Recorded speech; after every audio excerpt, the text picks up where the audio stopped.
Welcome, everyone. Hope you're all doing well today. We're here for the ARIN 48 Election Forum. My name is Jason Byrne. I am the Senior Customer Success Analyst here at ARIN, and as part of that role, I help facilitate the ARIN elections. And I will be walking you through some general overview information about elections and voting. And then I'll be getting out of the way and letting you hear directly from the candidates. Next slide. Just some reminders to start off with. If you're in chat, we're asking you for, of course, to be professional, on topic, and follow the ARIN standards of behavior. Next slide. Some rules and reminders. Most of these have to do with the candidate forums later on, where ARIN's president and CEO will moderate forums, presenting questions sourced from the community, where we had the email and surveys that went out earlier, asking people to submit questions and then rank them. Candidates will each have a limited amount of time to respond to the pre-selected questions in order so that we have a chance to hear from everyone. And the standards of behavior mentioned earlier are in your discussion guide at the URL below. And next slide. Okay, slides and recording. We are recording and live streaming. Recordings of the candidate speeches and election forums will be available as soon as possible after the meeting, and transcripts will also be available. And you can see the URLs there on your screen.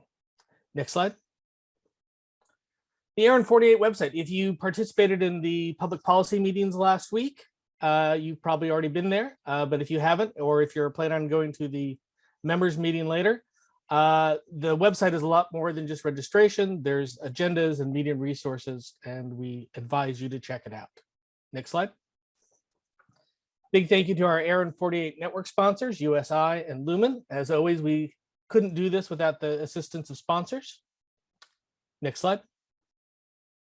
And here's our agenda for today. As I said, we're going to do a brief overview of election and voting information, and then we'll let you hear directly from the candidates with the candidate speeches. We'll have a short break, and then we'll have a board candidate forum and then an AC candidate forum. And with that, I think we're ready to go into the elections overview. As I said, I'm Jason Byrne, Senior Customer Success Analyst here at ARIN, and I facilitate the ARIN election process. Next slide. For years, we've actually had a really robust section on our website, which we call the election headquarters. As you can see, it's at arin.net/elections.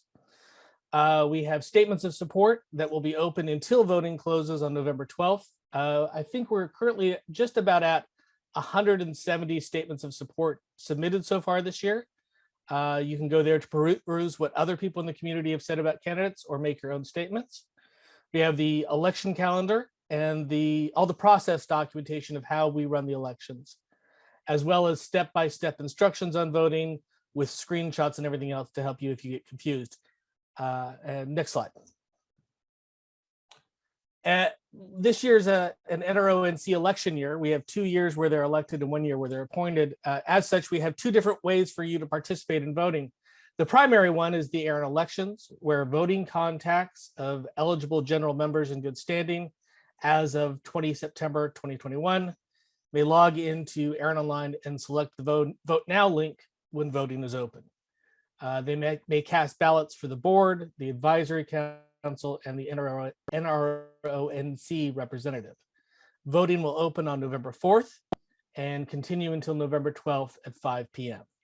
For the NRO-NC elections, if you're not already a voting contact and you're a meeting attendee for NANOG 83 or ARIN 48 who registered by 1 p.m. today, so basically everyone here and anyone else who signed up for NANOG, you'll be emailed a personalized custom link to our voting system, and those will be sent out around 1 o'clock on Monday, November 1st. And that will provide you a link to vote for the ARIN elections for the NRO-NC. And that again opens on the 1st and again closes on 5 p.m. on the 12th.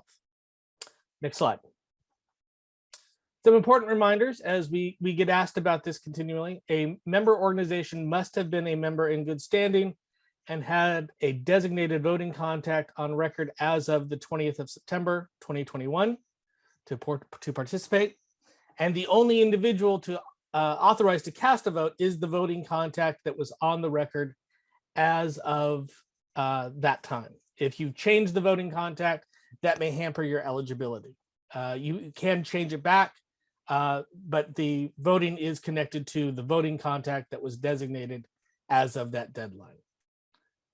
Next slide, please. So now we actually present you your final slate of candidates. For the board, we have Bram Abramson, Dan Alexander, Jeffrey Bedser, Ron De Silva, and Peter Harrison. Next slide. For the advisory council, we have Jeffrey Handel, Kat Hunter, Brian Jones, Carl Morin, Amy Potter, Carrie Richards, Rob Seastrom, Alicia Trotman, and Chris Woodfield. And just one small note that on the 25th of October, Sammy Spot withdrew themselves from the final slate. Next slide.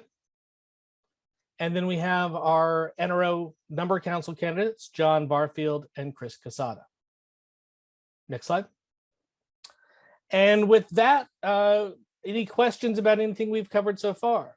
We're going to jump into the candidate speeches next, if not, but I'd be happy to answer any questions. If anyone does have any questions going forward, the best place to reach out to is elections@arin.net, and we will get back to you as soon as possible with anything, whether before the elections or during. I don't see any questions. Looks like your questions are clear. Okay, well, let's start the videos then.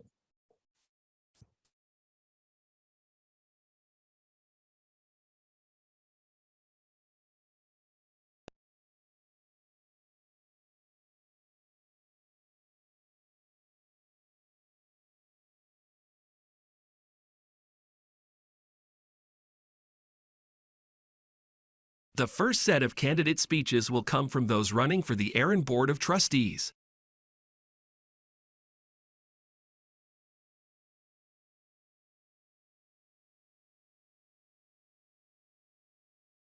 Hello to the ARIN members and to the many friends tuning in, and greetings from Toronto.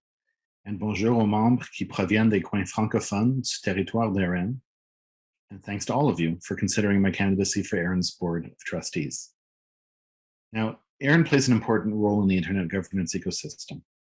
That ecosystem is largely self-governing. It's not run by governments and nation states, and it continues to work because its stakeholders invest time and energy into stewarding it responsibly. I believe that stewardship has been effective in part because it's balanced its needs for insiders, for outsiders, and for expertise. Internet governance is mature because it strikes that balance. In the past, I've been involved with ARIN as a stakeholder and as a volunteer. As a stakeholder, I've advised ARIN members both as an employee and as an outside consultant and lawyer in various settings where ARIN resources were at issue. As a volunteer, I've sat on selection committees and attended ARIN as a fellow and run for this board before in 2019. So thanks for considering my candidacy a second time. The current board's instructions to the nominating committee identify specific priority gap areas to fill on the board. Those include experience in related industry sectors, experience dealing with legal or risk management situations, and the ability to understand risks that may affect ARIN and its community. I believe I can provide those skills, so I'm here to volunteer them and ask you to use one of your votes to support me.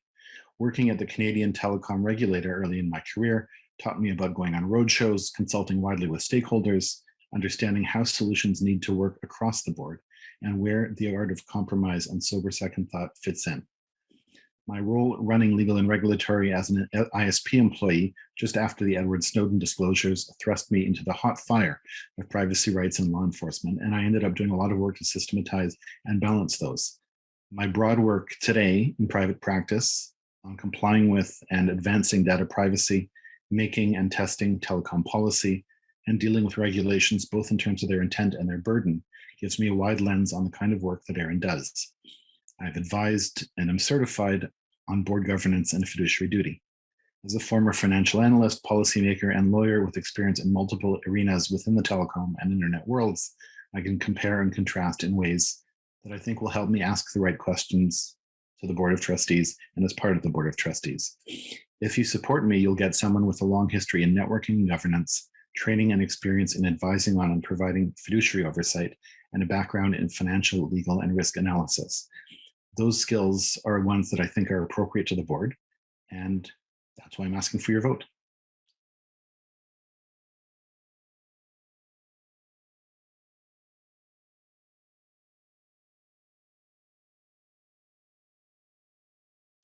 Hello, I'm Dan Alexander. I would like to thank all the members who supported the petition, making it possible for me to speak with you today. My hope is that I can extend that support to also include a vote for me in the election. While there are always ways we can improve the election process, it was good to see the petition process pass the test as a possible resource. Updated board guidance, along with better options for the NomCom petitioner and staff to communicate, would all help improve the election process. A more balanced timeline, increased transparency, and a look at the required levels of support could also help. I think the membership needs transparency and visibility into the work and decisions that are being made by the board.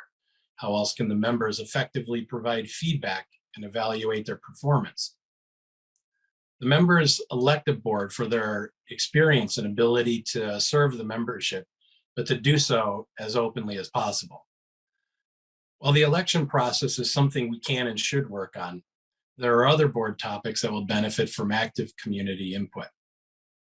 As I mentioned in my questionnaire, ARIN fees, registry accuracy, a healthy transfer market, a healthy RIR system, operational excellence, government relations, internal governance, and organizational transparency are all topics that would benefit from active conversations like the one we are having with this election. I have years of network operator experience working for a large ISP. I have previously been on the ARIN board and served several terms on the advisory council. I survived IPv4 runout, have deployed IPv6. I'm an active user of ARIN services, and I currently manage IP resources on a daily basis. I believe these are all things that make me uniquely qualified to bring a well-reasoned perspective to the board. I'm confident my experience can help lead this organization, and I have been thankful for the confidence you've placed in me in the past. I would like to serve on the board with a focus on your input and interests, and I ask you for your vote.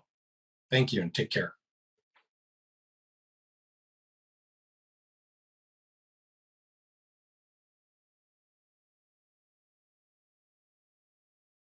Hi, I'm Jeff Bedzer. I'm the CEO of iThreat Cyber Group. It's a company that specializes in DNS abuse and threat intelligence and DNS abuse management. I've also been a very active member of the Security and Stability Advisory Council for ICANN since 2006. And I currently sit as the Vice Chairman of the Board of Public Interest Registry, PIR, the folks that run .org. So I'm sure you're wondering why that I'm running for the ARIN Board of Trustees. And it really comes down to a background that I've got in the DNS industry, as far as a financial, technical, as well as policy background.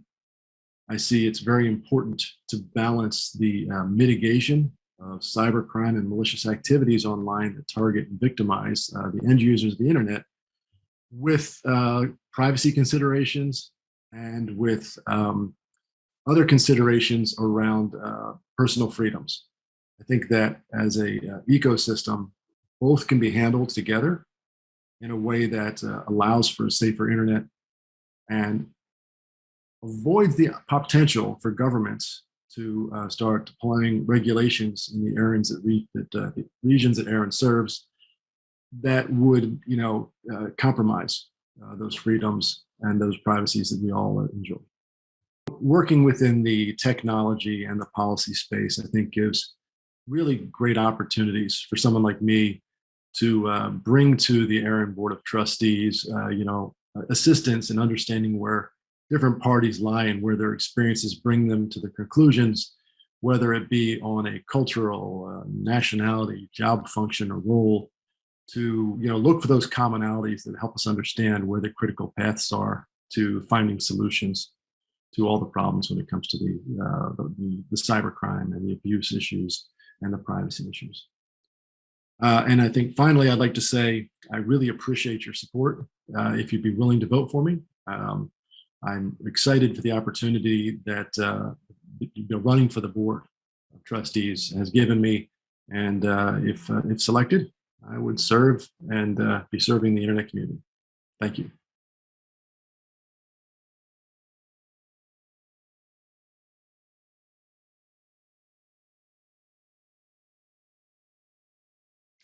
Hello, everybody. Rhonda Silva here, and I stand before you looking for your support as I run for the Board of Trustees of ARIN. First of all, I need to begin with a thank you, a sincere thank you to the many of you who overwhelmingly supported the petition process. Without you, I wouldn't be here today, and providing my credentials and my history and my interest and why I'm here in the first place. So thank you to you, and thank you to the rest of you for listening as I share for you this morning. So that said, I was asked, well, what are my what's my history? What are my qualifications? Where do I come from? And those of you that don't know me, I've been involved in ARIN for a very long time. Throughout my career, I started early on. I jumped into the advisory council. I chaired that for 5 years. I later served on the NRO for 5 years. And then, as many of you realize, the NRO appoints to the members of the ICANN board. I served in that capacity for 6 years. So a lot of experience in leadership and in governance. And I bring that back to you today. It seemed like a natural path to come back. To me, it feels like coming home and bringing all that experience and qualifications and leadership and bringing it to a place where I can serve and give back to our community here at ARIN. But then I'm asked, well, what are some of the issues that are important to me? And I really think of three. One, what happened in the DNS with regards to GDPR and who is compliance, and how a lot of that value and information was sort of diminished as organizations, registries, registrars all tried to find ways to comply with a variety of different requirements. I'm afraid we'll run into something similar if we don't get ahead of that in the numbering space. So that's something important to me. Another, I look at the geopolitical impacts, in particular, seeing what's happened in Afrinic in the Mauritius courts. And I think it's important for us to be sensitive to what those geopolitical risks are and how they could impact the numbering system as a whole, and more specifically, how that could impact ARIN and what role ARIN should have in a much broader geopolitical landscape. And then lastly, I look at how many people in our region are still without broadband. And this is sort of a personal conviction, personal interest of mine. Is there something that can be done with ARIN's unique role here to help encourage and support what's happening with stimulus funds in enabling broadband for everybody in our region?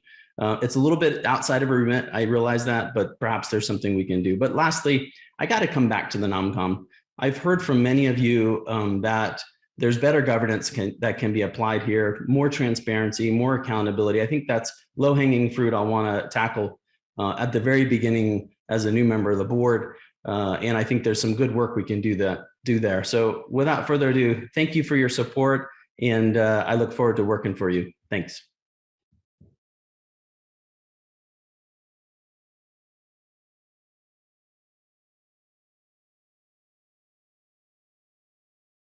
ARIN's governance must be strong. If this is important to you, then vote for me. Our membership expects us to be both flexible and firm, a hybrid organization.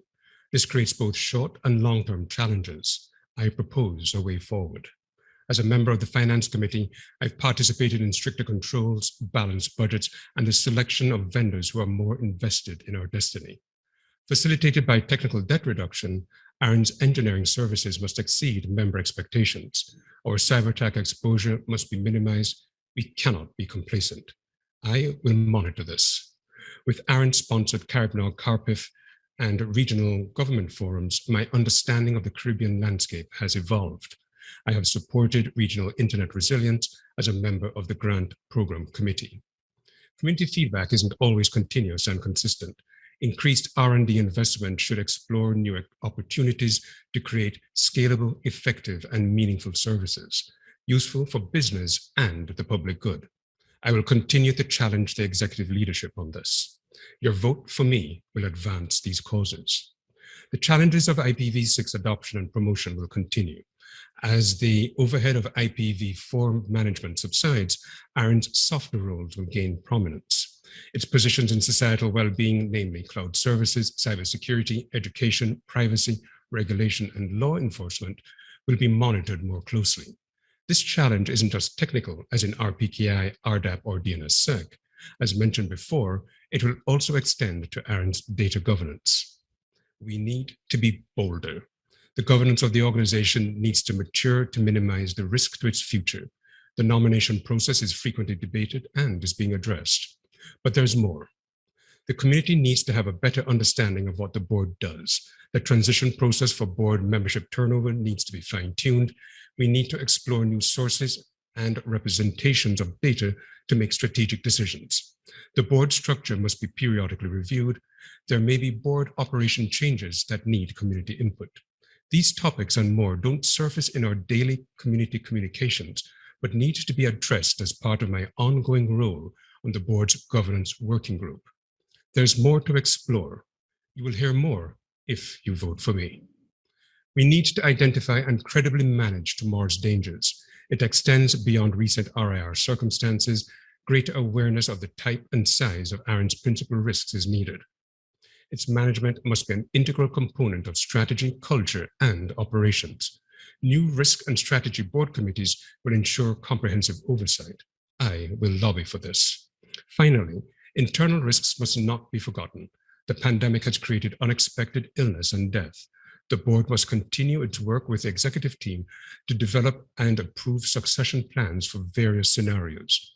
This would include a process to develop key staff members, promote a culture that encourages professional development, and consider transition details.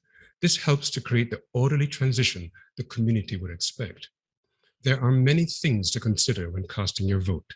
These areas must be addressed. If strong governance is important to you, then vote for me. Our challenges this decade are hybrid. We must be firm and flexible. The membership believed I could bring transformation. I know that support will continue. Thank you. We welcome the next group of candidates. They are running for the ARIN Advisory Council.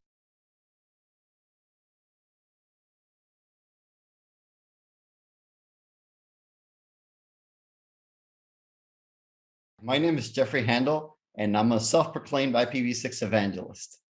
But in all seriousness, I'm a Cisco engineer that works in the Meraki division. And one of the things I've learned over time is how to make things simple. It doesn't mean that we dumb it down. It just means, is it easy to understand? Is it something that I can relate to? Does it help me solve a problem? And that's the kind of point of view I want to bring to the table for the ARIN board, is look at rules, regulations, adoption, what's going on, what's broken, and best of all, listen, because that's one of the things that that it really takes to make things simpler, is to listen. Where are the caveats? Where are the things that are misunderstood? Because by making things simpler, we actually make it easier to understand, easier to adopt. And that's one of the things that we want to look for in any organization, is that our rules and regulations are adopted, that they are understood. And that makes everybody's lives easier, from the regulators to the board members, to everybody that we serve with the precious resource, which is IP. Now, I'd like to make a call to action to make sure that you run IPv6. But remember, it's not dual stack anymore. The days of that is over. It's IPv6 only. And also vote for me. Thank you very much.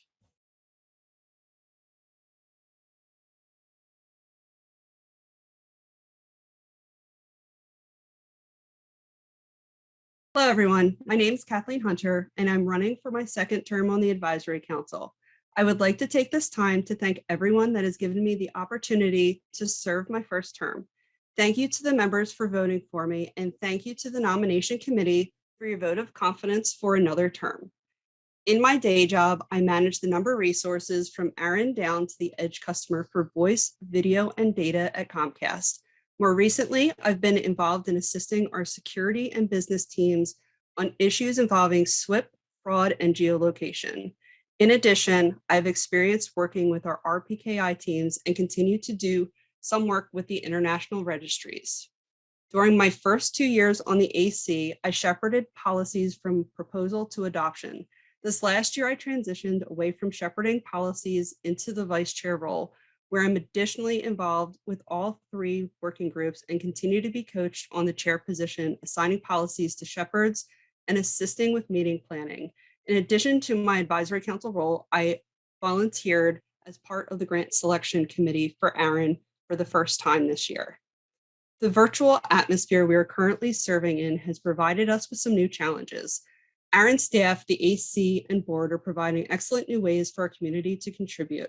I hope in the future we can continue using a hybrid method for our meetings so the community that cannot attend meetings in person can continue to have an equal voice. Simplification of the NRPM, updating the PDP, and adjusting according to the policy experience reports continue to be important goals, which I would like to continue working on as an AC member.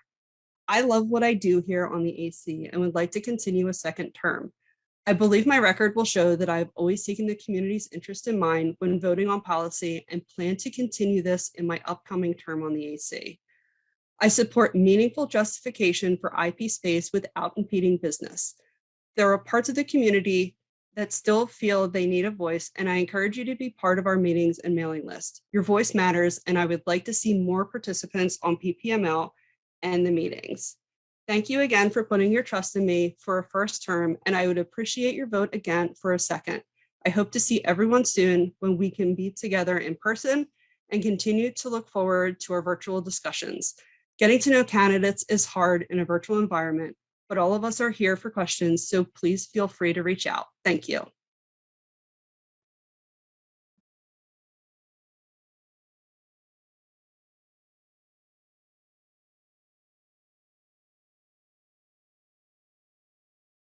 Hi, my name's Brian Jones. I am running for one of the open seats on the ARIN Advisory Council. I would appreciate your vote. I have been working in IT since 1984 at Virginia Tech, strong proponent of IPv6 and fair and equitable IP addressing for internet users of all types. Thank you.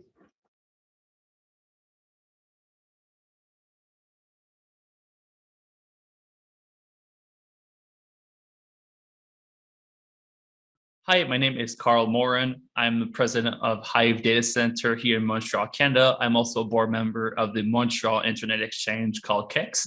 I'm really a young person in the industry. I've been involved in the whole aspects of the internet, on the peering aspect, on the technical deployments, as Hive Data Center is a very retail focused company. We are on the field and we see what small businesses need, and that way my role in the field is really interesting, where I can help small businesses translate their network needs into concrete deployments. So in the last couple of years, I've helped multiple networks deploy IPv6 and go over what are the steps that the different networks could go through, especially in Canada, where the whole process has been really slower than in the United States, for example. So where I'd like to be involved in the ARIN community is, of course, be more connected with the community.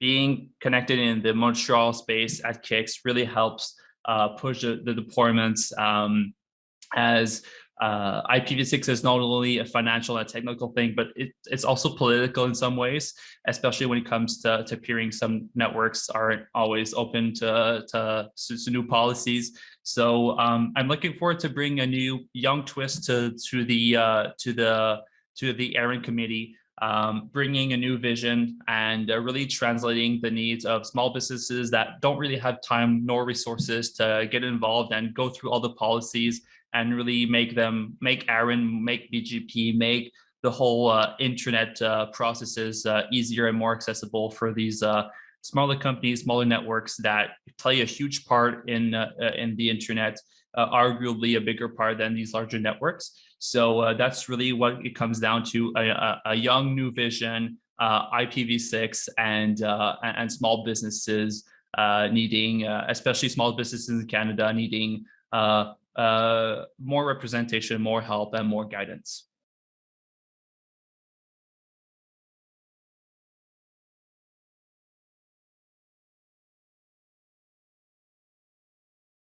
I'm Amy. I've been serving on ARIN's Advisory Council for 6 years now, and I would really appreciate the opportunity to serve another term. My time on the Advisory Council has been really meaningful to me so far. I really love being a part of this community. I came into this world through kind of an unusual path. I come from a legal background, and I started coming to ARIN meetings because I was part of an organization where I was helping to lead the development of an IP address brokerage. So we were starting to get into policy, and this community was so welcoming to me. And I was eventually elected onto the advisory council, and I really loved being a part of this whole world. I think that my professional history is something that's been really relevant to policy that has been going on over the course of the past several years. For many years, I worked as an IP address broker, where I helped organizations of pretty much every type and size to navigate the ARIN transfer process and the transfer process in other RIRs. I work with just about every type of organization, from rural ISPs to multinational corporations, universities, enterprise organizations, legacy holders, non-legacy holders, you name it. I have probably handled some transfers for those types of organizations. More recently, I've been working for Amazon as a technical business developer, where I help ensure that Amazon has the internet number resources that it needs to continue to run and grow its network. And there I've gotten a chance to take a deeper dive into the needs and concerns of really large cloud services companies, really large networks, and the needs and concerns of their customers as well. I think that my experience over the past decade has been pretty substantial in its breadth, and I have quite a bit of insight into the ways that ARIN policy impacts a wide variety of types of organizations, and the way that it impacts the market as a whole, and the amount that organizations end up having to pay to acquire the resources that they need to run their networks. I think that this insight is something that's particularly useful to the advisory council as we deal with IPv4 exhaustion and the issues that continues to present to organizations within our community. I think that we're going to continue to be developing policy to address some of those issues for quite some time now. I would really love the opportunity to continue to tackle these problems with this community and new problems that come up over time. So I would really appreciate your support in serving another term on ARIN's Advisory Council. Thank you.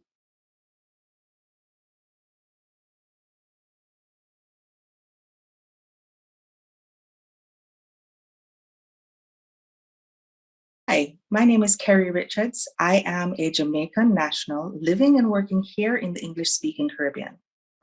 My technology background is in ICT for D, as well as business information systems. My relationship with ARIN goes back to 2011 with my work and further studies in internet governance and data protection and security. I received my first ARIN fellowship in the spring of 2017 and was nominated to the election slate in fall of that year. I was honored to fill a seat made vacant by David Huberman at the end of the election cycle. I was again on the slate in 2018 and was elected for a full term. Today, I am approaching the end of my first full term on the ARIN AC. In my time on the AC, I've had the pleasure of working on 4 policies, namely 2021-2, 2020-9, 2019-10, and 2018-2. I am also on the Policy Development Process Working Group, mandated by the Board of Trustees under the Charter to review that document. My tenure on the RNAC has been a great learning experience in shepherding policy in the most transparent way. I have also realized that many of the number resource gray areas faced by us in the Caribbean aren't unique, and that we are truly a part of one community. I ask that you favorably consider me when making your decision on who to vote for in the upcoming elections.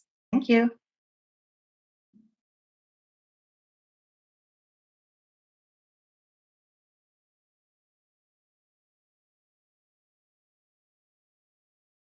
Morning, good afternoon, or whatever time it may be where you are for this hybrid ARIN 48. My name is Rob Seastrom. I'm standing for re-election to the ARIN Advisory Council. My day job is at Capital One, where I'm on the cybersecurity team, providing oversight on network security concerns. I'm part of the team that signs the DNSSEC route. I also help run a tiny friends and family colo company. In the last quarter century, I've also worked for large ISPs, small ISPs, TLD operators, a large CDN, and a big cable company.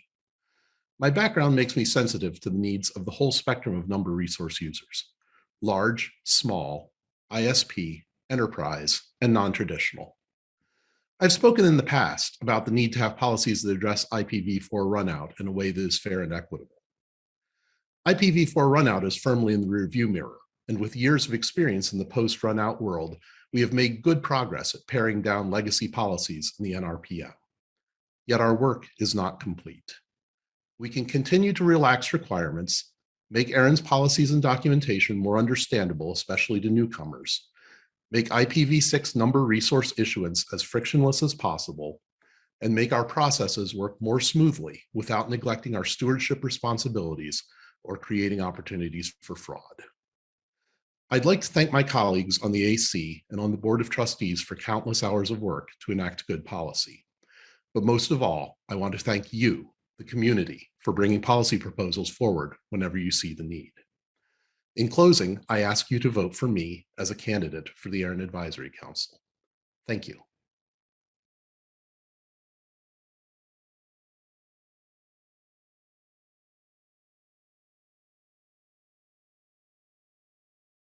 Hi, my name is Alicia Trotman. I'm a technology specialist in the public safety sector. I am currently running for re-election in the 2021 ARIN elections. I would first like to thank everyone for their support as I have served the community for the past 3 years. The past year and a half has been very challenging. ARIN, like many other organizations, had to find a way to continue its vital operations as well as engaging with the community. With the commitment of the ARIN staff, the AC, the Board of Trustees, we were able to have 2 successful virtual meetings and now transition into a hybrid meeting. Throughout my term here, I have shepherded and co-shepherded several policies, served on the fellowship committee, mentored in 2019, and again this year, I'm very proud to be a virtual mentor. Most recently, I am currently serving on the policy development process working group. This group was created to review the PDP, identify any concerns, and compile and submit a comprehensive set of updates to the ARIN AC. These will then be considered to be potentially recommended to the ARIN Board of Trustees. I would love to continue my work here volunteering on the ARIN AC and serving the community, but I need your vote to do it. Thank you.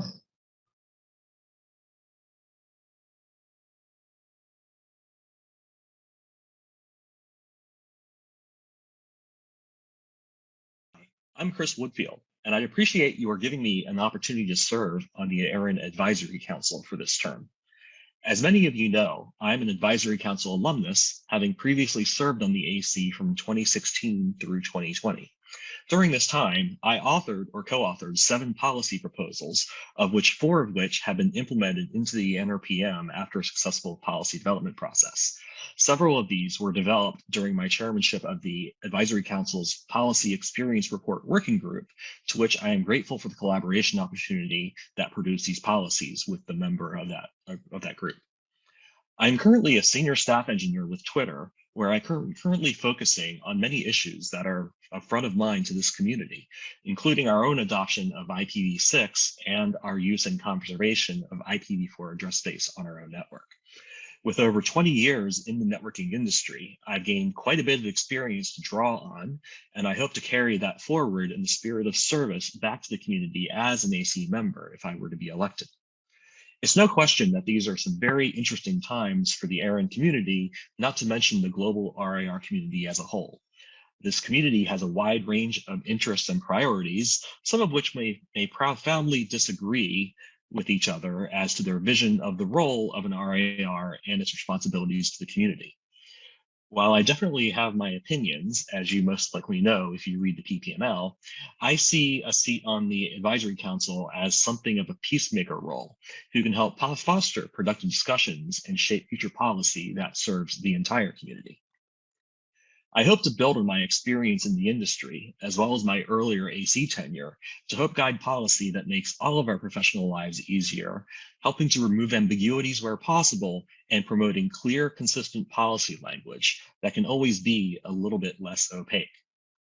During my prior tenure on the Advisory Council, I embraced the concept of working groups as introduced to the AC by Tina Morris, who was the AC chair at the time, and volunteered to chair the Policy Experience Report Working Group, which was one of several working groups that were established. This group is tasked with looking for ways to address specific issues that are causing specific community members difficulty and work on proposing or guiding policies that aim to make significant positive impacts on members whose policy questions and concerns are noted in those reports.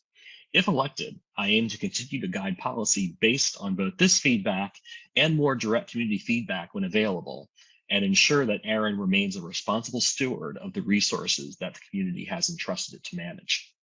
In conclusion, I'm grateful for the nomination and having been given the opportunity to serve you in the past and hopefully continue to do so in the future.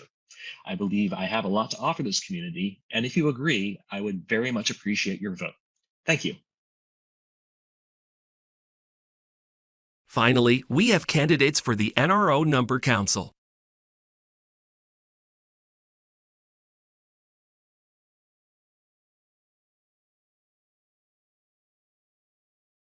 Greetings. My name is Chris Casada, and I'm a candidate for the NRONC. Before I tell you a little bit about myself, I would like to thank those that encouraged and supported me through the process. It has meant a lot to me, and you folks know who you are. Thank you so much. I would like to also thank Louis Lee for his numerous years of service to the NRONC.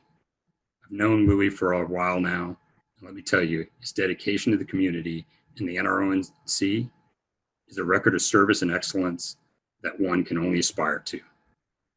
Again, thank you, Louis, for your service. So let me tell you a little bit about myself. Though I've not held any formal positions within the ARIN community, I've supported its efforts for some time now. And a colleague and mentor of mine suggested I do a little more than support, so here I am. I've been in the industry for over 20 years, and in that time, I've been a circuit provisioner, peering coordinator, resource manager, infrastructure strategist of networks, and I've dabbled in them all, and I still do today. Earlier in my career, I supported the efforts of 6Bone on the PACs, which came under Switching Data, and later at Switching Data in 2006, I helped to phase out 6Bone to IPv6 across all of the Switching Data IXs. Additionally, while at Switching Data, I managed through the cooperation of ARIN and the community to acquire V4 address spaces supporting the IXs. This is well before the mainstream V4 address space market that a lot of you are familiar with today. So I may not have taken formal positions with ARIN, but I was convinced to take a position with ANOG to support its efforts and transition from merit to NUNOG. And I believe strongly in supporting the community. So why the NRONC? Well, those long years of dabbling with networks taught me a thing or two about numbers, specifically the benefits and hurdles of V6, the financial pressures of V4 scarcity, and how this ties into the global community. I follow all 5 IRRs, reviewing policy and determining how proposed and adopted policies impact its region and the global community. I'm committed to an internet whose innovation benefits us all. And within the next wave of innovations upon us, we need policies that will also benefit us all. I hope you will support my candidacy for the NROC, and thank you, everyone. Our last NRO Number Council candidate, John Barfield, chose not to present a speech, so we will share his bio. John Barfield is a senior site reliability engineer at Joyan Inc., a wholly owned subsidiary of Samsung Mobile and one of the first pioneers of both cloud software and service technologies in the world. Joyent created Triton Data Center and Manta Object Storage, both being cloud software used to deploy and operate the Joyent public cloud services. Both projects have been open source since 2014 alongside other native Joyent projects such as SmartOS, a bare metal container and OS hypervisor, and Node.js. Today, Joyent operates the largest private cloud infrastructure in the world on behalf of Samsung. John was previously the global SRE team manager at Dynata Inc. and the founder and CEOs of BIS Inc., an IT management, hosting, voice, and internet provider in Dallas, Texas. John has been involved in one capacity or another with internet-related business or open source projects and has been in the technology industry since the first cable modems were being installed in the late 1990s. He switched to engineering around 2008 and went into business for himself in 2012. BIS became an ARIN member in 2016 with a handful of IPv4 and IPv6 IP allocations for its direct customers. BIS utilized SmartOS and Triton Data Center as the basis for all cloud infrastructure starting around 2012. And was recruited from Dynata by Joyent because of his direct industry experience operating a private cloud utilizing their open source software. John is a full-stack cloud SRE who specializes in both open source and commercial network engineering, container technology, visibility, and automation.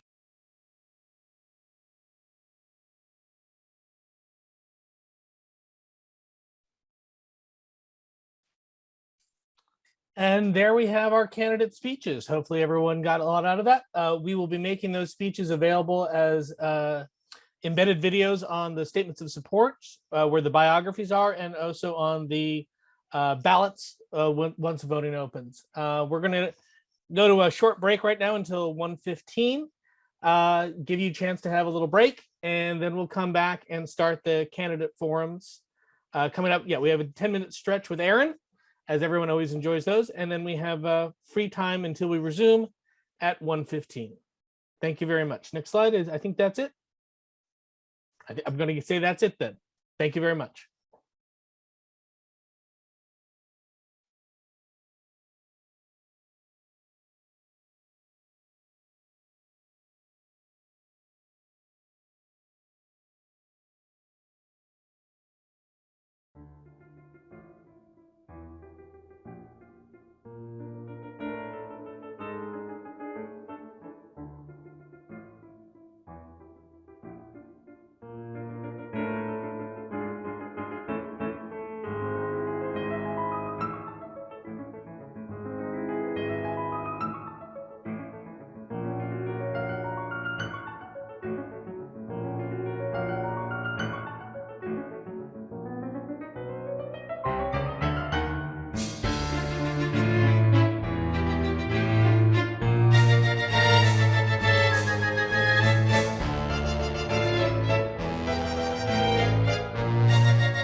To day 3 of stretching with ARIN.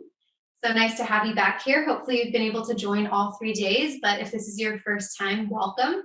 I'm going to be guiding us through about a 10-minute seated stretch just to work out some of those kinks from the meeting. So taking your time to find a comfortable seat, whether that's seated in a chair, on the floor, or maybe standing up for some of these positions. You can get up and stretch as well, whatever you feel most comfortable doing. I'll remain seated the whole time. We'll just start by dropping in, breathing deeply, allowing any thoughts or to-do lists to start slipping away from our minds as we drop into the present moment.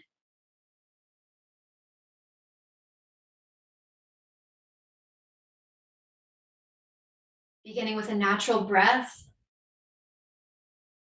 and then slowly beginning to deepen that breath, lengthening the inhale and the exhale.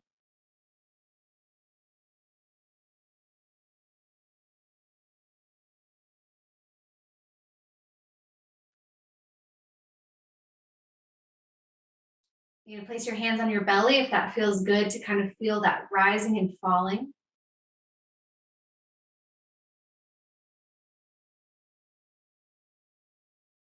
And one more deep breath in. Feel the body expand. And exhale, let it go. I'm going to start by doing some stretches for our wrists and our forearms. Lots of computer time. I'm sure these parts of our body need some extra love and attention. So we'll just start by rolling our wrists. Kind of just follow your own guidance, listening to your body. And we'll take our right hand now, and we're going to go ahead and stretch that arm nice and long. Now we want to be really careful here. We don't want to overextend the ligaments in our arms. So I'm going to start really basic by just stretching that arm out and starting to tilt your fingertips, kind of pointing them back at you.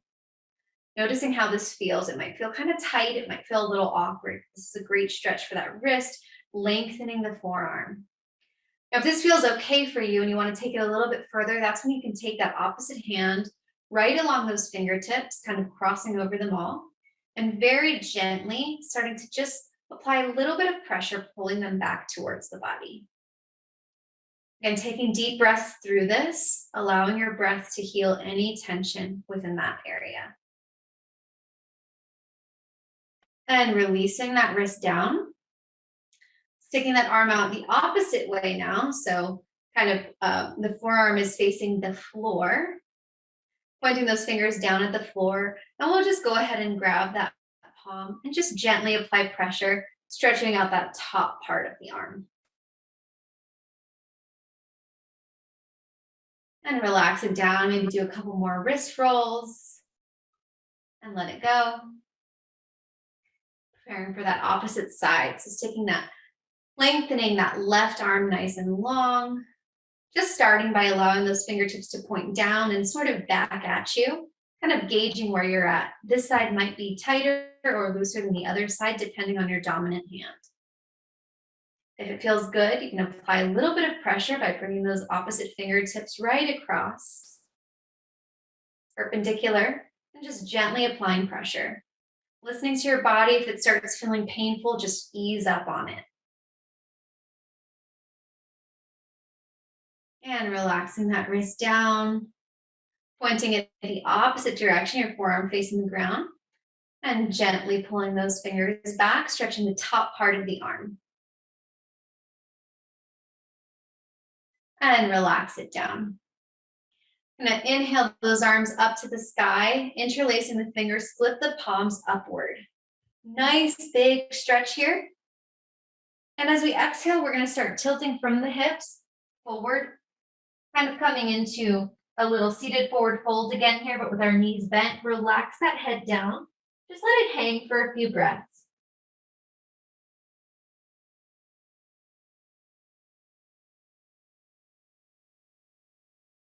And inhaling back up all the way, bringing those arms up overhead. And exhale, gently releasing, giving yourself a moment to kind of recalibrate. And from here, we're going to open up that side body. So starting with that right side body, we're going to drop that left arm and start swooping that right arm up and over, feeling a nice lengthening of the side body. You can tuck your chin into your armpit and gaze up, or you can twist your head down towards the ground. And inhaling back to neutral, preparing for that opposite side.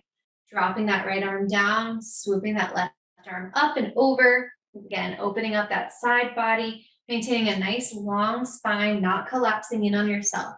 Really maintaining a nice opening on that side body. And slowly coming back through neutral. We're going to add a little twist here. So starting to turn to our right side, we're going to start to hold on to that opposite knee for support, holding onto the chair for support. A subtle twist of the spine, gazing behind you.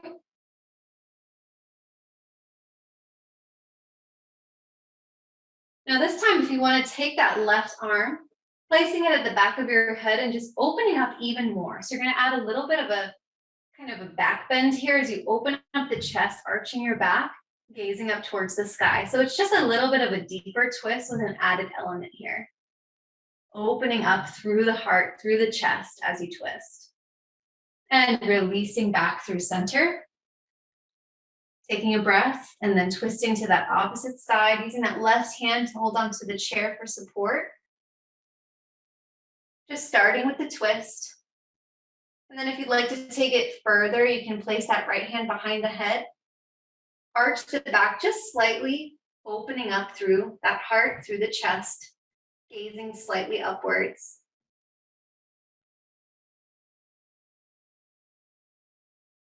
And returning back through center now. We're going to do a little bit of a counter now. So we're going to bring that C shape into the front of the body. So sucking in, kind of pulling in that belly, not sucking in, just pulling in gently that belly. Holding onto those knees for support as you drop the chin to the chest. Creating a little bit of a counter pose here. Rounding the spine. And coming back through center. We'll do that one more time. Pulling in the belly as you round the spine, drop the chin towards the chest.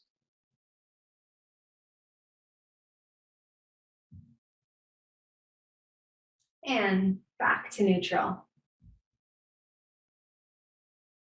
We're going to bring ourselves to the edge of the chair and start to extend that right leg out, kind of straightening that right leg. We're going to slide the right hand down the leg, keeping our left knee bent. Sliding down that right leg. Now this can be your stopping point here. You can kind of place your hand on your hip. Just allow your hand to slide down that leg and you're going to feel a nice extension of the hamstring muscle along this right leg. If you want to take it a little bit deeper and adding another side stretch to the top part of the body, you can bring that arm up and over and sliding down even a little bit further. Couple deep breaths. With each breath, you might see your body releasing just a little bit deeper into the pose. And slowly guiding yourself back up and over. Coming to the opposite side of the chair that you were on, and we'll do that next side. So straightening that left leg out. Now again, this can be stopping point one. This really is a very deep stretch of the hamstring. Just simply straightening that leg out, keeping that opposite leg bent. This can be a great stopping point. If you want to take it deeper, again, sliding that left hand down the left leg. Feeling a bit of a stretch on that side body. And if you want to take it another level deeper, you bring that right arm up and over, sliding a little bit deeper down.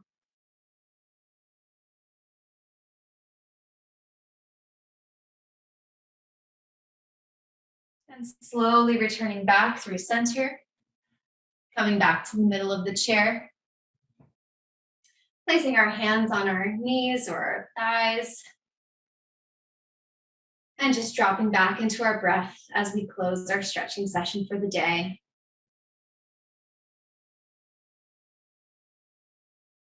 kind of letting everything sit with you that you've done here these last couple of minutes and these last couple of days. Hopefully your body feeling a little bit more relaxed and stretched. Taking one deep inhale, filling the body with air, and exhale through the mouth loudly, let it go. Let it all go. Thank you so much for joining me for these stretch sessions. It was such an honor to guide you through them. I hope you enjoyed them. If you have any questions, please let me know. Otherwise, enjoy the rest of the meeting and do day 3 of stretch.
I'd like to welcome everyone back.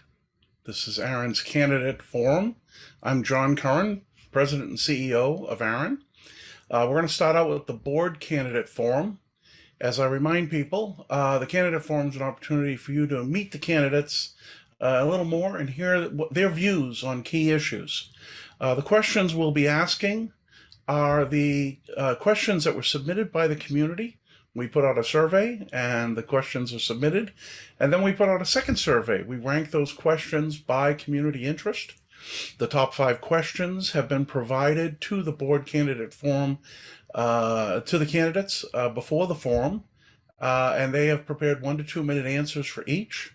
I'll ask each candidate to, after reading the question, I'll ask each candidate to give their answer on that issue. And then if there's time, I'll go back and allow a brief follow-up from each candidate in this forum before moving on to the next question. We have 5 questions. We have an hour for the Board Candidate Forum. It is not a debate, but it is a chance for the candidates to speak their views and hear the others clarify their views if they wish. So with that, I'd like to now bring on the candidates, make sure they're available here in the forum, and I'll start out with the questions. So, board candidate questions. The first question is, do you support open elections for board seats, or do you prefer ARIN's present system with a nomination committee as a gateway, and why? So we'll go through the candidates in no particular order and get their view. Again, the question, do you support open elections for board seats, or do you prefer ARIN's present system with a nomination committee as a gateway, and why? First, I'll take Dan Alexander. Dan, take it on. Thank you, John. Don't know if I'm supposed to be on video or not, but we'll jump in. I lean more towards the side of having a nomination committee in place, whether that nomination committee is a board committee or whether or not that would be managed by a third party is always open for conversation. But to have a anyone and everyone model, I feel it would kind of distract from the conversation of the community trying to sort out amongst possible pool of 10, 20 candidates. So I don't think that's a very practical approach. And I think the nomination committee serves a very valuable role in vetting potential candidates. More so with the board than with the advisory council. When you're looking at a board member, they're the fiduciary of the organization. You need a certain amount of review of those candidates. If someone had a criminal record or had a line of bankruptcies, in their past, as a fiduciary of the company, that is a real risk. And that's a conversation that the committee needs to have with that nominee to clarify their situation and, potentially have the conversation of them not being on the final slate. But the key is that that committee who's doing those reviews be as open as possible, but also have very clear guidance, because the committee, you don't want a case where the committee is picking the board for the community. You want to leave the decision of who's on the board up to the community as much as possible. So I think a balance between the two and as much transparency as possible is the right way to go.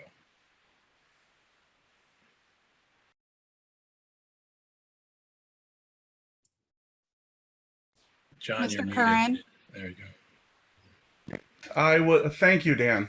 I was trying to go with the candidates alphabetically, and I thought I'd be safe going with Alexander, but I realized I missed Bram. So Bram, on the same topic, do you support open elections for the Board of Trustees, or do you prefer the ARIN's present system with a nomination committee, and why?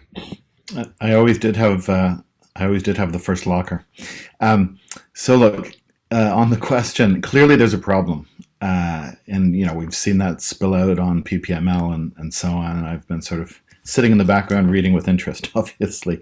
The question's about open elections. And, without openness, without transparency, particularly transparency of process, you don't have trust, and you need trust. So as a starting point, I would imagine many of us are going to be on the same page there. But at the same time, there's a problem that creating a nom-com was designed to solve. And I think you just heard a little bit about what problem is sought to be solved. Like anything else, board governance is a serious undertaking and discipline with best practices and lessons learned. So how do you ensure that the board you end up with has and reflects the full range of skills that need to be represented? Will a general member election do it, or do you end up with a group of the most popular insiders, whatever the skill sets, and how do you control for that? So look, above and beyond minimal vetting, there are a range of models for how to solve for it. All of them need openness, transparency, and ground rules, and PPML has seen some pretty good proposals for reform, some wackier ones, and so on. And those go from minor reforms like providing feedback to candidates on why the nom-com went the way it did to much more fundamental reforms up to and including let's just have a general election, and why have a filter? Isn't that the member's job? In part of doing that, there's also a range of activities ARIN can and perhaps should undertake to build the governance capacity of its members with a special interest in that activity, including training, including connections to diverse board opportunities, so we don't only start the conversation a month or whatever it is before each election. Right now, the petition process is there's a safety valve. Fortunately, it seems to have worked this time, but I think most will agree reform is needed. The right reform is one that the membership is involved in designing and likely voting on with full view of the problems we're trying to solve. That process needs to ensure we don't have people bounced from the slate without knowing why, and that will absolutely be a job for the next board. Thank you. I'll go to the next candidate, Jeff Bedser. Jeff? Thanks, John. So to me, it really comes down to, and it's not something that Dan or Bram didn't already indicate, it's about transparency. You do want to have the right fiduciary roles filled by the organization. Oh, and by the way, if you hear background noise, I apologize. I'm actually in a real office today with real people on the other side of my door, and they're being a bit loud right now. So basically, transparency is the key. A nom-com process does, with the right structure and organizational oversight, give you the ability to find candidates with the right skill sets and knowledge to serve the fiduciary responsibilities for the trustees. But at the same time, it really has to be community driven, and it really has to be community approved by the membership to ensure they feel the transparency and are comfortable with the outcomes of the efforts of the nom-com. Thank you. Excellent, thank you. So our next candidate, Peter Harrison. Peter Harrison, the question is, do you support open elections, or do you prefer ARIN's present system with a nomination committee as a gateway, and why?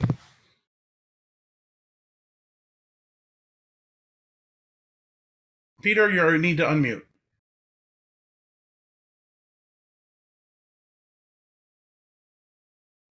He's off mute, but it appears that we're having trouble hearing him. Peter, I'm going to move on to the next candidate, and I'll come back to you. So the question is, do you support the open election? Do you support open elections, or for board seats, do you prefer ARIN's present system with a nomination committee as a gateway, and why? We'll hear from candidate Ron DeSilva. Thank you, John, and thanks for the opportunity to speak on this. I think going through the petition process has brought this definitely to light. I've heard from a number of folks when going through this petition process that there are concerns, there are issues with respect to our current process. I think the origins of having the nom-com process is good.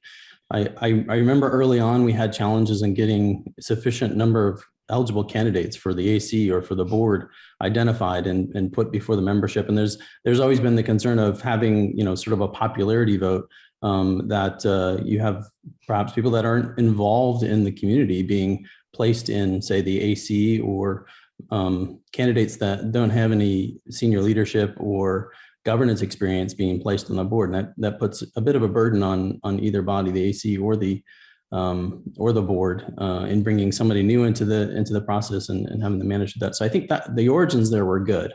Let's find, right, sort of the directive for the nominating committee. Let's go find good candidates and have a healthy ballot so that the membership has choices.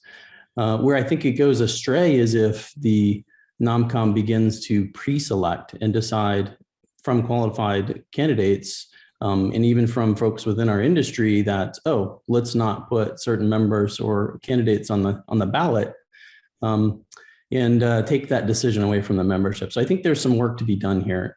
There are probably a couple things I would bring and focus as a new member on the board with regards to the nominating committee process. One would be a better transparency. Today, we don't know which candidates were there, and there's no visibility into which candidates thus were not advanced. That would provide a little bit of visibility into what's happening without having to really fully expose the inward workings of the NOMCOM. And then secondly, I think for accountability, because we need a healthy a supply of candidates, and finding those amongst ourselves is good governance. So, having a requirement that the NOMCOM explains to candidates that are not advanced why they weren't advanced, because it could be very simple. For example, if the need for the board at the moment is to have highly skilled fiduciaries, and that's a skill set specifically in this election year that the board is looking for, then that's good feedback that the NOMCOM can provide to a candidate. Hey, you've got great governance, you've got great experience, we know you in the industry, but we need somebody specifically in finance. Try again next year. That's probably a gap that's not going to be on the board next year. So that kind of feedback would be, I think, really important in providing accountability to the NOMCOM and its decisions. So there's a couple of things, but I think definitely focusing on this and working as a board to identify better ways to increase transparency and accountability are key. Thanks. Okay, thank you, Ron. I'm now going to come back to Peter Harrison. Peter, on the question of board open elections for board seats, or do you prefer the ARIN's present system with a nomination committee as a gateway, and why? There have been very many good suggestions on the PPML, and the candidates, my fellow candidates, have made a number of good suggestions as well. Adjustments are definitely needed for the NOMCOM. We are going to have to focus not just on disclosure, but also on consistency. Transparency is one thing, but I think these factors affect the entire board selection process, not just the NOMCOM, but also voting, term limits, and even supporting committees. And I'll get back to this in a few minutes. Everybody has been discussing on the PPML the fact that the whole NOMCOM is a black box process, and there are challenges to operational consistency. One of the issues is that successive committees start from scratch each year, and there's no transfer of standing rules and templates, and that has been an impediment to the smooth transitions. Another thing that could be done is that we could match the nomination questionnaire to the guidance letter. I think that will also be helpful. But these are small things in comparison to the overall bigger picture that we need to address. And that is candidate evaluation with less exclusion. And one of the ways in which we could do this, and there are many different ways, but one that I've been thinking about is the potential to rank candidates in categories or just general buckets for, like, say, for example, preferred or acceptable for the obvious reasons. And there's a national guild of US lawyers that does this already. And so we could probably refer to that as a potential option. We also need to have term limits. It will help to reduce the incumbent advantage. And once we start to take all of these factors into consideration, the NOMCOM, the PPML questions, some of these suggestions from the candidates, then we're going to have greater faith in the whole process. And when we have that, we're going to have more candidates. Now, when we have more candidates, the current first past the post system of elections is not suitable. There are 5 of us that are running for the positions at the moment. Any one of us, on average, could win with 20% of the vote plus 1. That is not a strong mandate. I won the last time with 30% of the vote. That's not good either. I strongly suggest to the community that when they're thinking about the NOMCOM and all these other things, that they think of the single transferable vote. It's also called the ranked choice voting. It's used in a number of countries, in a number of cities around the world. These are types of things that I've been looking at as a member of the governance working group. We are going to be having a number of consultations with the community in the coming weeks, and I really look forward to those discussions. I will also be lobbying for the governance working group to become a permanent standing board governance committee as well. If I know these things are important to you, and if they are, please vote for me. Thank you. Okay, thank you, Peter. I'd like to now move, we've heard the question about skills on the board and evaluating candidates. I'll move on to the next question. If the board is meant to be strategic, what experience do you bring that will help guide ARIN and ARIN staff on its mission?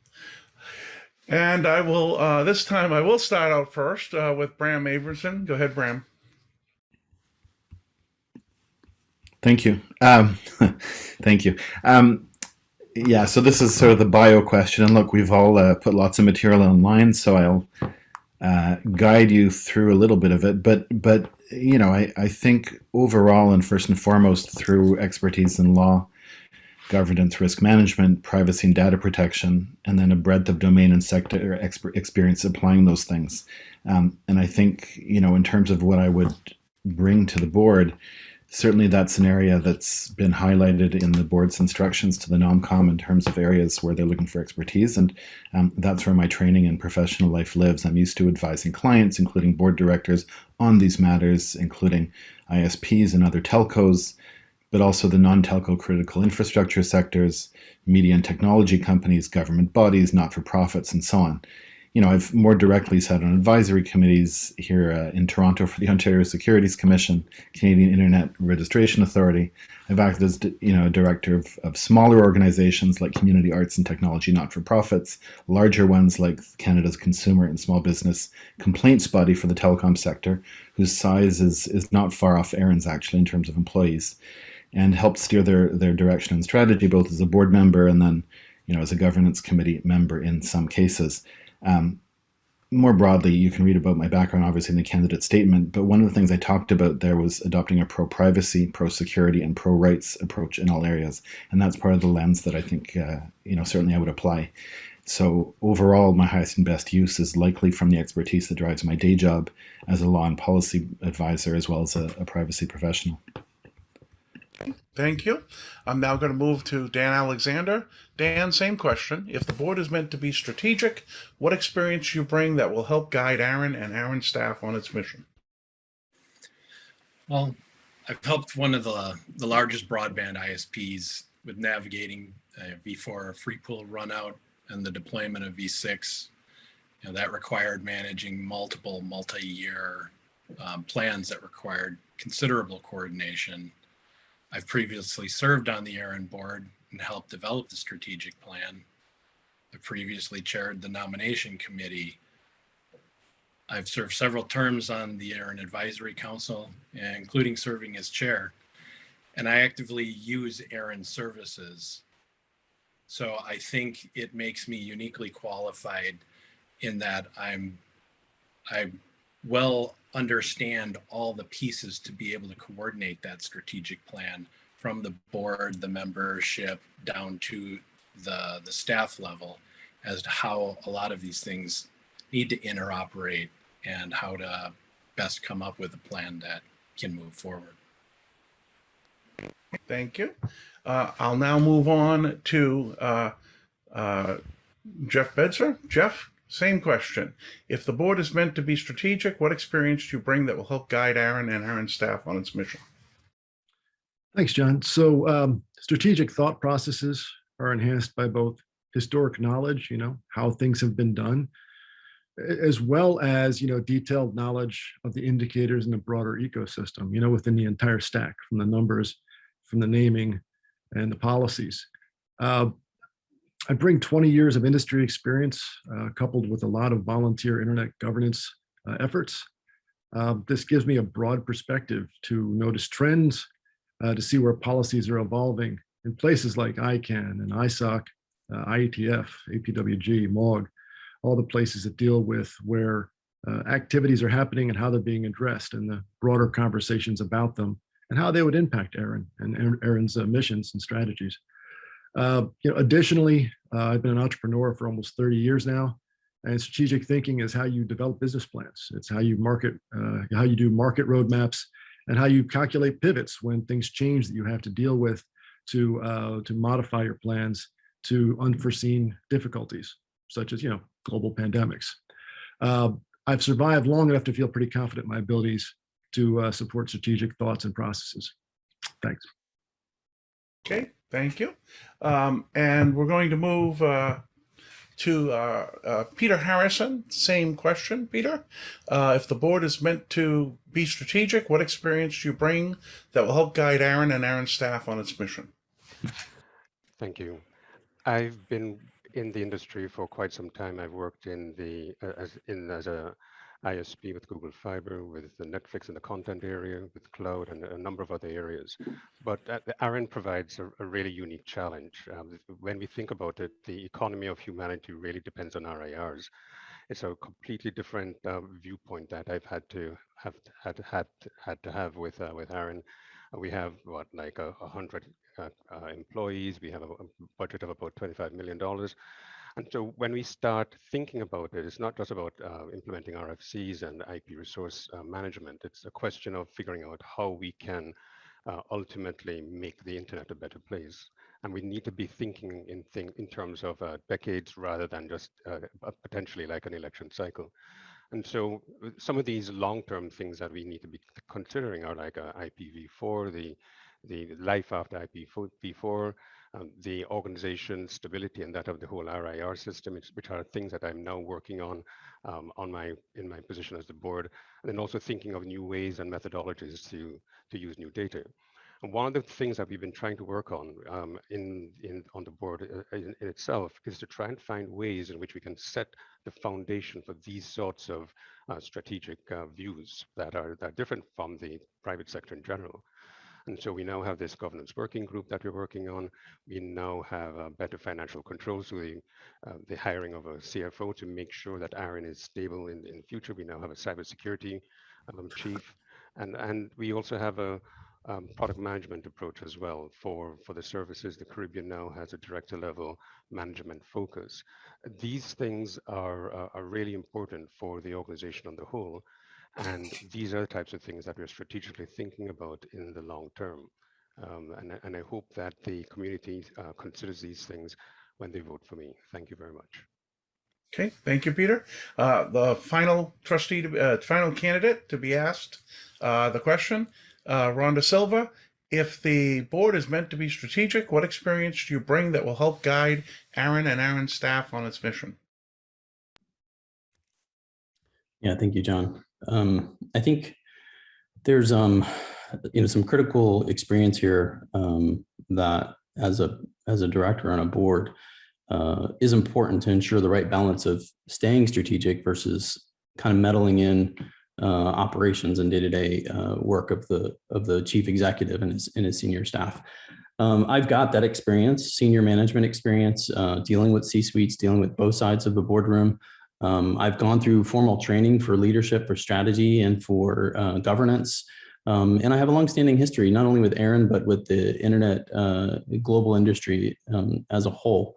So I bring all that perspective and governance experience and background, and would bring that as a benefit, I think, in ensuring that we strike the right balance of keeping the board focused on strategic issues and fiduciary oversight versus meddling into the day-to-day operations that belongs to the chief executive.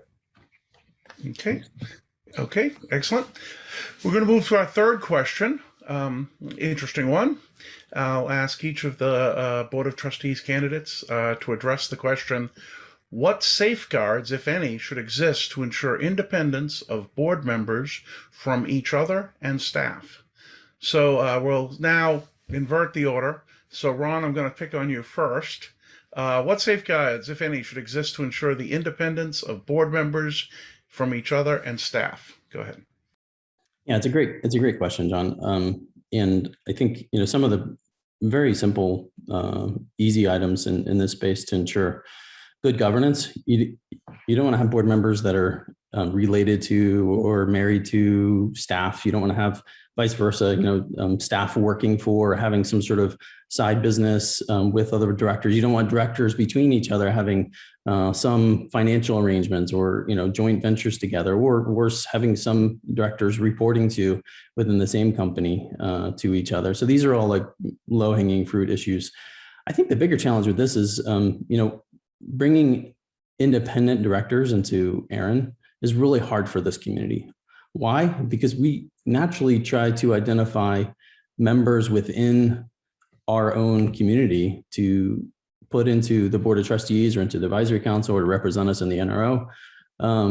So complete independence is always a challenge. I think it's admirable to strive for that. And that might be something also we asked the NOMCOM to think about, is how do you broaden the scope of candidates so that you've got, clearly independent members of the board that don't have this intersection that I think everybody has here in this community. I've been in this community for a long time. I've known a lot of you for many, many years. And I know each of you also know each other for a lot of time. So, and it's a really small community. Today we have probably, 40 people listening in, and another, dozen and a half that are here that are panelists or candidates, and then another dozen and a half that are staff. I mean, that's really not a large group of folks. So it's natural that there are friendships that happen, and trying to make sure that those friendships don't impact or influence independence is key. And having a culture of the board to make it safe for people to identify, hey, I have a conflict with this issue because I'm an operator and I have huge amount of resources from the organization. So this particular policy is a conflict for me, even though it's being advocated by a friend of mine at a neighboring company. So those kind of things, I think, is a cultural aspect to how you deal with that within the board. And then there's some of the easier items that are just good governance. So thanks, John. Thank you. And I'll now go to our next Board of Trustees candidate, working backwards in alphabetical order. So it'll be Peter Harrison. Peter, what safeguards, if any, should exist to ensure independence of board members from each other and staff? Well, one of the ways that we have independence built into the system is that board members are elected, and this improves the independence between each other. And we mustn't, just like Ron said, we mustn't lose track or sight of the importance of the NOMCOM and its approval process for candidates. And so one of the issues that the NOMCOM always is looking at is to try to find the existence of any indirect or direct material relationships between candidates and staff or candidates and themselves. And then to really figure out whether those material relationships are impacting on the independence of the board. Now, one of the things that has been coming up frequently has been the general nomination process and how the NOMCOM operates. I think once we create a modified system in which there's greatest transparency on both the inputs and outputs of the NOMCOM, I think that will help to enclose, it will help to show or prove to the community that this actual independence act is being implemented, and it will manifestly show itself in that regard. And then we should also try to think about what those filters should be when we're doing the evaluation process. Now, these are the types of things that we've been working on with the governance working group. We will be discussing this as a part of consultations in the near future. And I really look forward to the vigorous discussions that are going to come out of this. There are a number of them that I would like to see discussed at length. And I really hope the community thinks about this and considers this when they vote for me. Thank you very much. Thank you. I'd like to move to our next Board of Trustees candidate. The question is, what safeguards, if any, should exist to ensure independence of board members from each other and staff? Jeff Bedser, go take it on. Thanks, John. Policies regarding disclosure and conflict, they need to be well documented, and they need to be a topic of both new trustee onboarding to the Board of Trustees, as well as simply annual training. So it should be something that's constantly in the forefront of the way the trustees, govern the organization.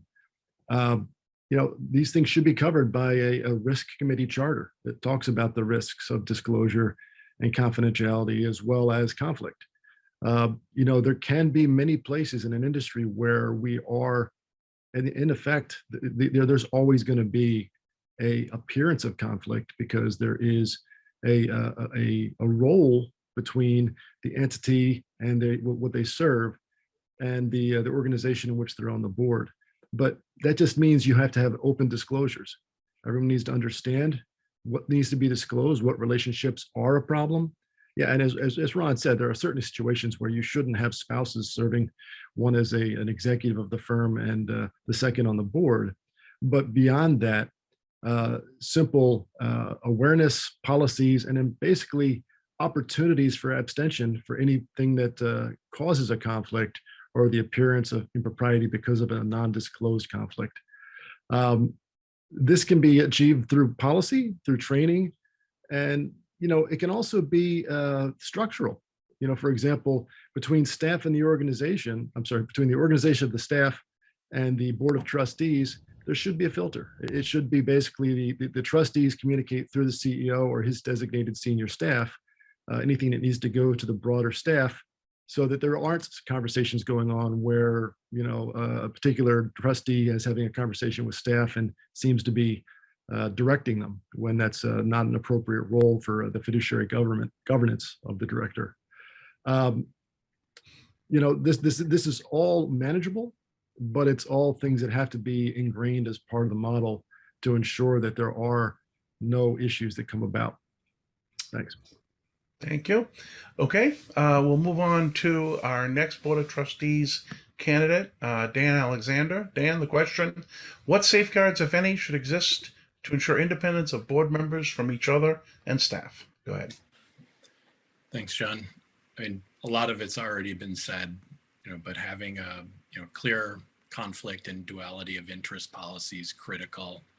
Having that policy regularly reviewed and collect disclosures are also important, and a lot of that's already in place. But you also don't want these policies to be too specific or limiting, because I've seen in the past, where individuals get into a semantic argument over, what is and isn't, considered a conflict, and that's not a culture or a path you really want to go down. But the one thing I'd also add to the question is the question itself is a little limiting, because it's not just about staff and the board members. We also have to include the advisory council into that equation. Thank you. And now getting to the final Board of Trustees candidate for this question. Bram, the question is: what safeguards, if any, should exist to ensure independence of the board members from each other and staff? Take it away. So one of the things I talked about earlier, and something I've seen reflected on PPML and in discussions elsewhere, is one of the great things about ARIN is that it's been able to successfully build an approach to self-governance without the need for outside supervision, in a way that shows a high level of maturity that, to be honest, a lot of not-for-profits do not reach. So first of all, kudos to ARIN. But in terms of how it intersects with this question, being able to maintain a board that's diverse, that reflects governance expertise from a range of sectors, and that is more than a group of insiders, is essential to maintaining and to demonstrating the maintenance of that maturity. And that really goes back to what we were talking about earlier with respect to the NOMCOM. So yes, conflict disclosure, careful guidelines for board staff communications, and we've heard some very smart things in that respect. I guess what I want to further highlight is the need to foster diversity and lack of cronyism or clubbiness. You don't want a board of buddies, or worse, a board of mostly buddies. Now, saying that is easy. What safeguards get you there is a harder discussion, because now we're into trade-offs. In a lot of ways, the current NOMCOM role is intended to address exactly that. Now, I've said that there are challenges with that model. The board will have to see to involving the membership in bringing the same kind of openness and transparency that members expect. And my going-in bias is that you provide voters with information so they can act responsibly and make correct or good or healthy choices that would avoid that kind of clubbiness and insiderism. But at the same time, and we've heard some of the other candidates talk about structural solutions and so on, and I do think that that's along the right track. The kind of mechanism design you need to ensure that you continue to demonstrate maturity, that you continue to involve outsiders, and that you have something more than a board of mostly buddies. Not that that's occurred in the past, but it's always a danger, is something the membership absolutely needs to be involved in determining and demonstrating. And that's really the kinds of safeguards that the NOMCOM review process is going to have to be engaged with. Okay. Thank you. I'm going to move on to our fourth question. And this is an interesting one. It's again to the qualifications of the Board of Trustees candidates and what's needed. The question is, what is the importance of having pre-existing training or experience from other boards to serve on the ARIN board? I'm going to mix it up a little. We'll start in the middle this time. So let's go with Dan Alexander. Dan, what is the importance of having pre-existing training or experience from other boards to serve on the ARIN board? I mean, previous board experience is an asset and should definitely be considered, but it should not be used as a restriction. I would not have served on my previous term on the board if that were a hard requirement back then. You know, given the diversity of this community, I think ARIN should not limit itself as to who could be on the board. The board should lean more towards inclusion and not be an exclusive body. So I don't see where it would be advantageous to ARIN to limit itself on having a restriction that you would have to be or have to have previous board experience. Thank you. I'm going to move on to next candidate, going sort of from the middle out. So this will be Jeff Bedser. Jeff, what is the importance of having pre-existing training or experience from other boards to serve on the ARIN board? So I'm going to come a little bit off of what Dan said. I think that it's a combination. You need to have people with prior experience with other boards, but you also need people without experience on boards, because you need to have that mix of people bringing completely new ideas, as well as people who have done other things before and seen successes and failures in the way boards have been run. You know, board governance is guided, structured, and around, you know, existing governmental laws regarding incorporation and formation. And there are tax codes, you know, that have to be known and be, you know, part of the fiduciary responsibilities of how the organization is run. There are requirements around the not-for-profit missions that have to be met. So that type of knowledge is good, but it also can be trained to new directors and new board members. The nice thing is about people with previous experience is it does bring perspectives of how things have been done in other places that can be brought over in that experience from other like organizations, either in a 501(c), a not-for-profit status, or even from other parts of comparable industries where it can be useful or helpful.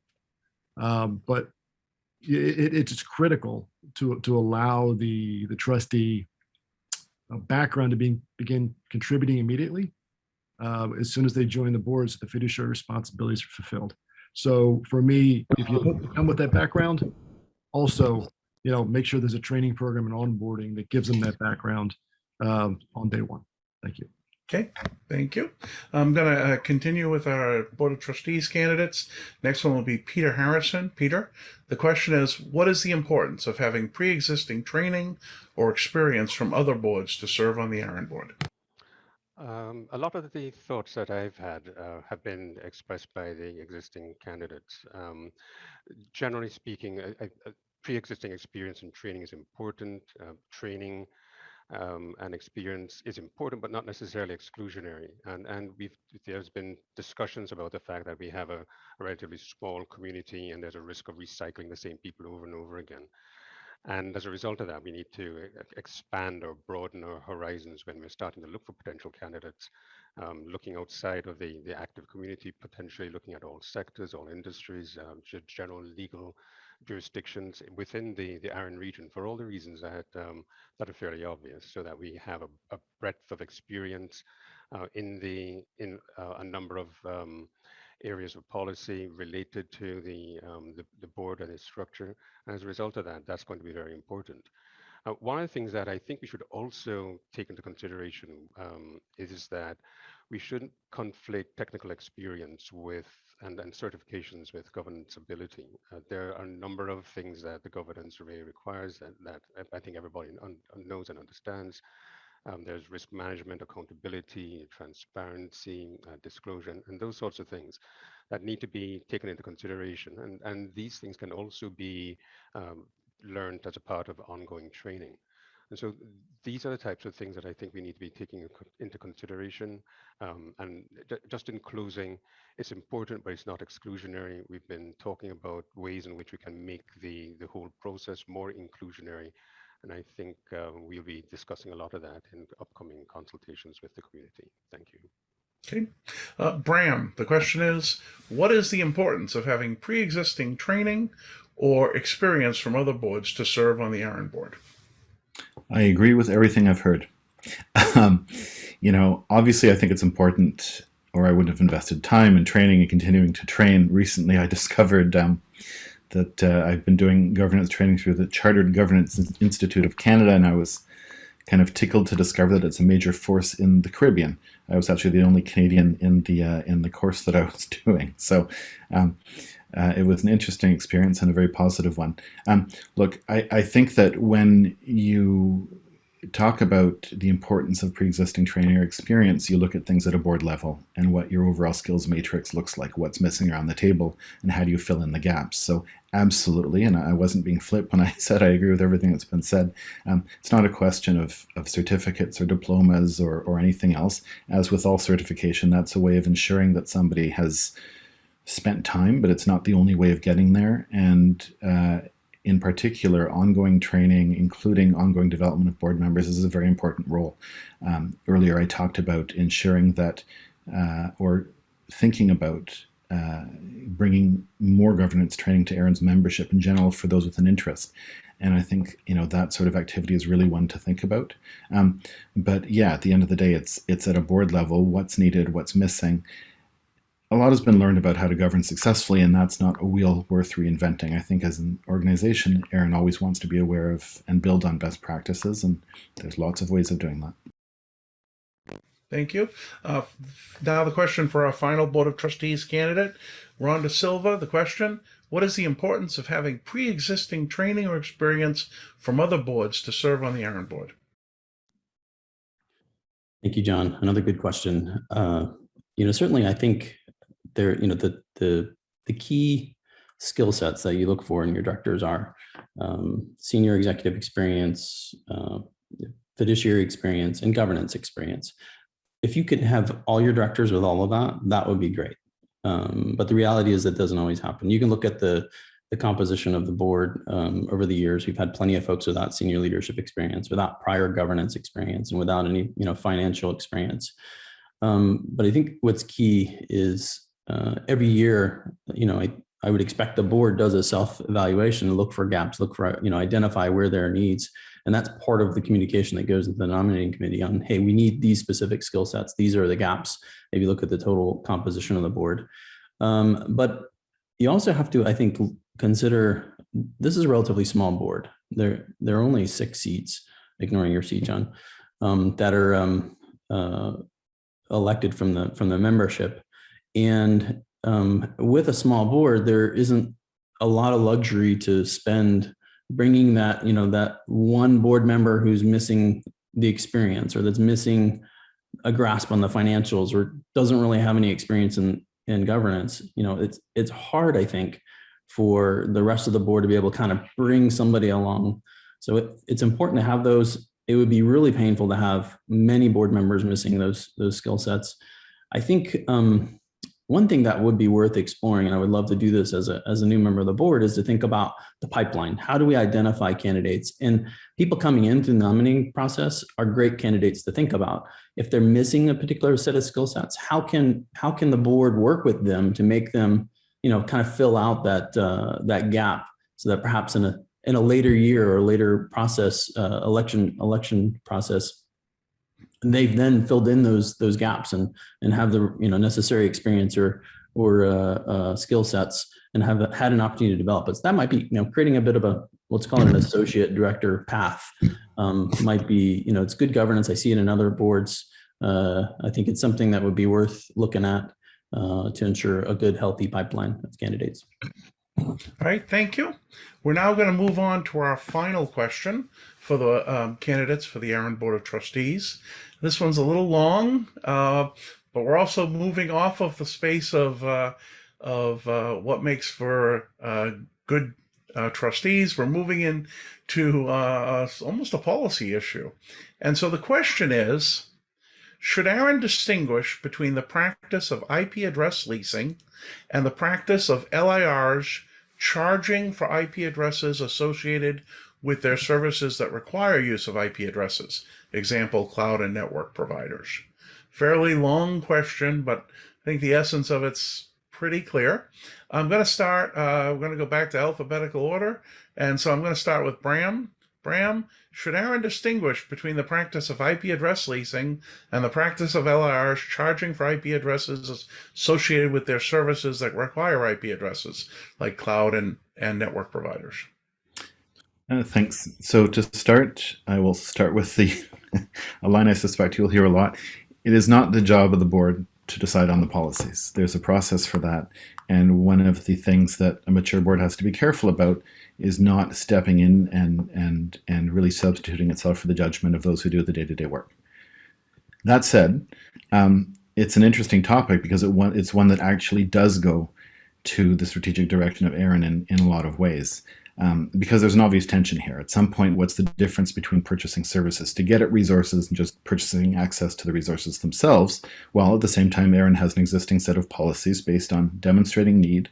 And if need simply means I need these to sell to other people, then what does that mean and how do you apply your policies downstream? So, to answer the question directly, I'm not opposed to it in principle, but I do think it really goes to the core of a lot of how ARIN does things. So I think, it would need to be thought through very carefully. I think membership would have to have a very important voice in answering that question, as it's been debated long and hard in the past. And in a lot of ways, it's one of the few that I think would come to the attention of the board in some way, because fully fleshing it out means fully fleshing out a bunch of things. And that's one of the things the board would want to have oversight over. So tricky, but good question to include in this particular packet as opposed to the next one. Thank you. Okay, we're going to move on to our second candidate, Dan Alexander.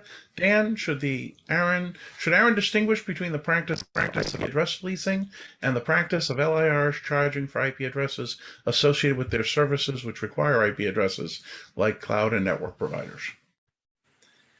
If the AC and the community could agree on a policy set that works for both scenarios, that would be great, but it likely does need clarification. An LAR charging for a scarce resource, for users who connect to their network is very different than providing portable address space, for use by third parties. I regularly come across registrations currently in Whois that have been leased and subleased several times over. And this obfuscation carries a lot of risks and issues when being used by bot providers, as an example. So I think the leasing topic will likely need to be a distinction or a separate set of policies. But as it was mentioned, that really is up to the AC and the community to decide, and the board to determine if the policy process has been followed. Okay, thank you. I'm going to move on to our next Board of Trustees candidate, Jeff Bedser. Jeff, should ARIN distinguish between the practice of IP address leasing and the practice of LIRs charging for IP addresses associated with their services that require IP addresses, such as cloud and network providers? Thanks, John. I'm not going to say much that's new, but I'd say that because ARIN's a community policy-based organization, there's structure around how things are done and why they're done. And the LIR issue does bring about a lot of questions that can they be controlled contractually. So for example, if an LIR allows you to assign the geolocation of an IP address, but they assign it outside of the RIR's region, if it's being done for the purpose of obfuscation of the origin of the traffic, that's coming around a heck of a lot of cybersecurity protocols that are used to protect systems by trying to understand where the traffic is coming from. So if it can be controlled contractually, and if the LIRs can be held accountable to the policies that ARIN has developed over its history, then I will give it, as I guess as Bram said, probably a real firm maybe. Okay, Thank you. I'll now move on to our fourth panelist, Board of Trustees candidate Peter Harrison. Peter, should ARIN distinguish between the practice of IP address leasing and the practice of LIRs charging for IP addresses associated with their services that require IP addresses, example, cloud and network providers? Yeah, there's been a lot of discussion about this in recent weeks, and the PPML has been particularly active on it. There were hundreds and hundreds of emails that I think I read all of them just to try and get a good understanding of what the issues are. And there are very many pros and cons, but just like the candidates have said, the board is really not about so much on the policy side, it's more about the long-term strategic direction of the organization. And this is going to be an issue that would have long-term implications for the organization on the whole.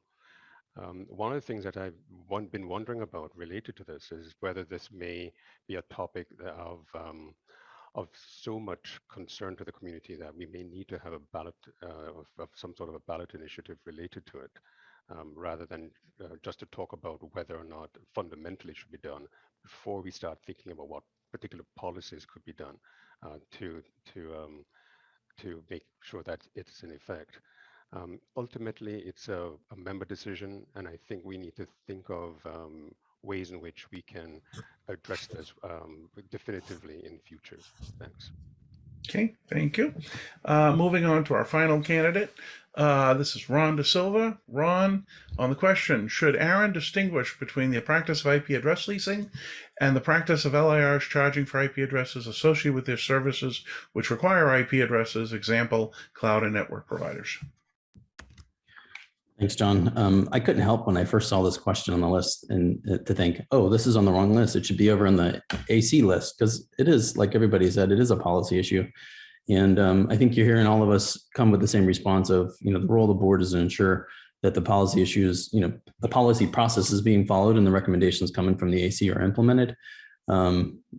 So, kind of weighing in on this specific policy, it raises the question, it's interesting that it floated up as like a priority from the community for the board to respond to. Is this a bit of a litmus test to figure out, hey, where do you sit? Are you like pro leasing or pro, keep the numbers different for cloud and network providers?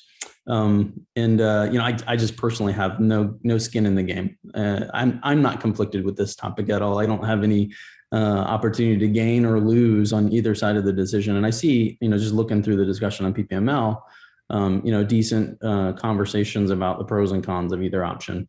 I, like the rest of the candidates here, I'll look to the community, kind of vet that out, and the AC to eventually come to the board with a recommendation to look at.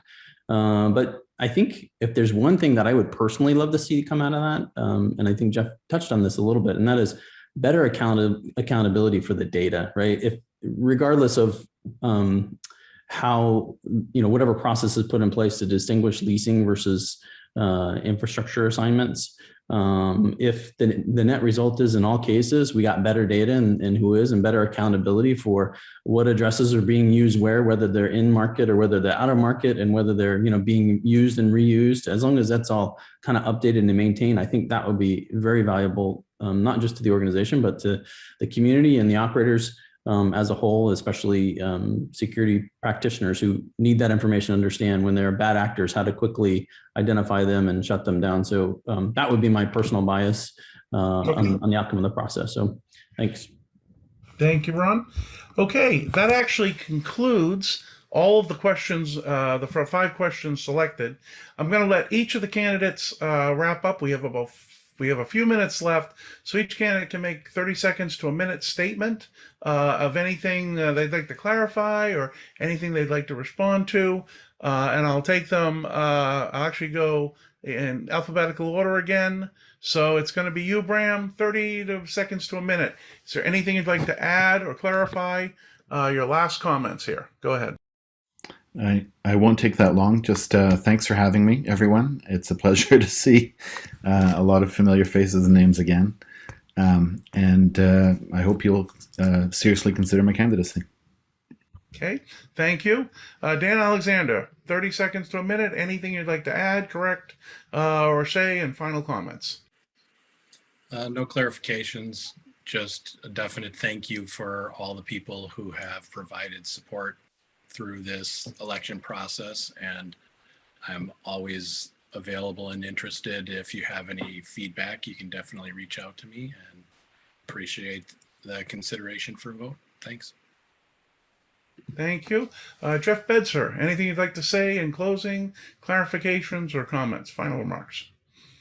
Well, firstly, thank you for the opportunity to be part of this process.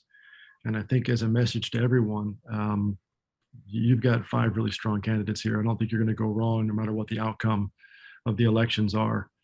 I think that the thought and heart behind the answers and the real strength behind them, I think you have a strong slate to choose from. I don't envy you in the choice. Thanks. Thank you. And again, closing remarks, any final comments or clarifications? Peter Harrison. Thanks. I would like to echo the sentiment that the candidates that are here are really strong, and I don't envy the choice of the voters when they're making that final selection.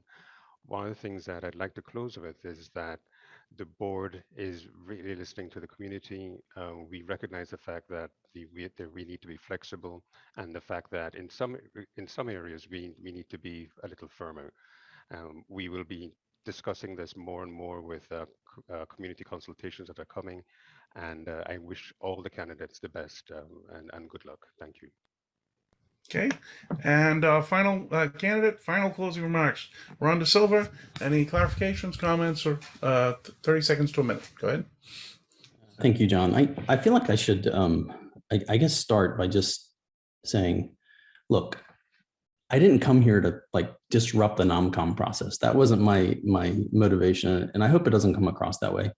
My understanding is the board does regularly do its own self-assessment, look for self-improvement, find ways to adjust, and the nominating committee process being yet another thing that the board continuously looks for feedback and improvements on. So I think all the attention in this election cycle around having to exercise the petition process and improving on accountability and transparency, that's all good. And it should go into the board as it looks for self-improvement in those areas.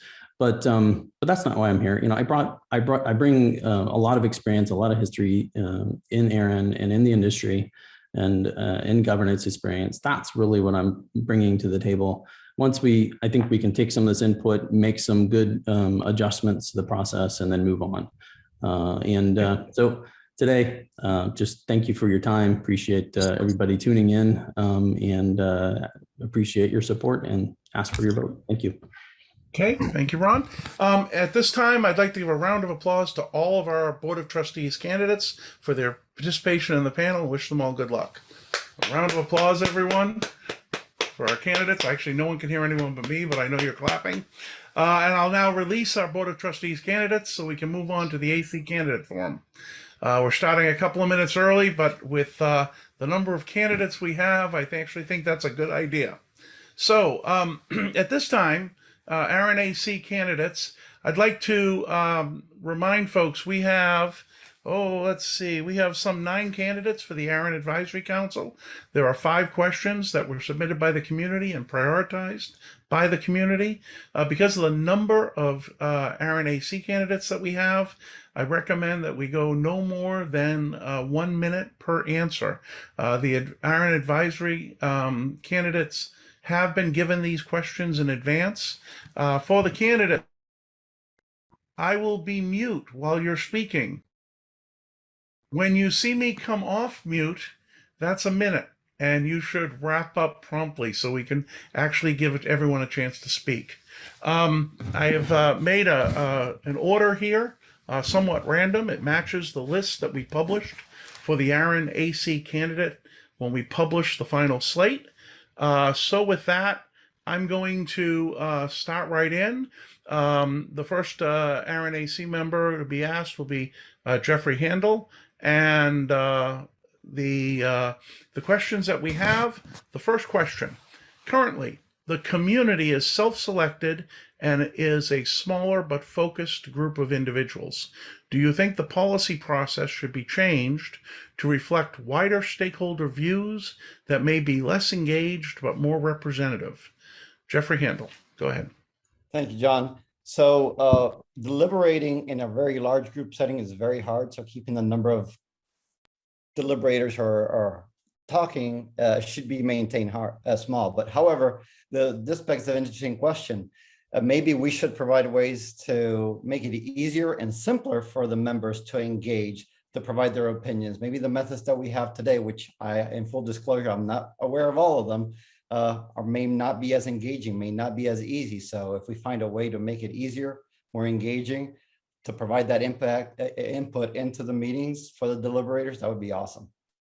Thank you. Okay, thank you. I will move on. Next one up will be the same question.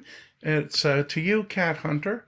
Currently the community is self-selected and is a smaller but focused group of individuals. Do you think the policy process should be changed to reflect wider stakeholder views that may be less engaged but more representative? Right. So I think we really need to distinguish the community versus the active community, because the community really is everyone that wants to be involved. We have the PPML open to everyone in the virtual settings that we have now.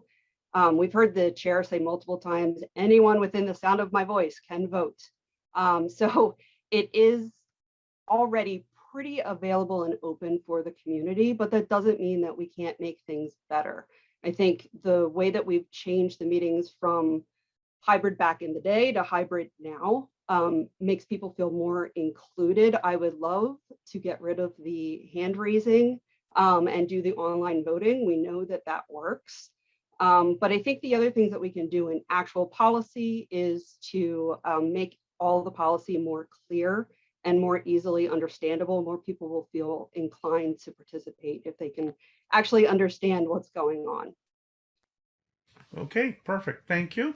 We're going to ask the same question to our next ARIN Advisory Council candidate, which will be Amy Potter. Amy, currently the community is self-selected and is a smaller but focused group of individuals. Do you think the policy process should be changed to reflect wider stakeholder views that may be less engaged but more representative? Go ahead.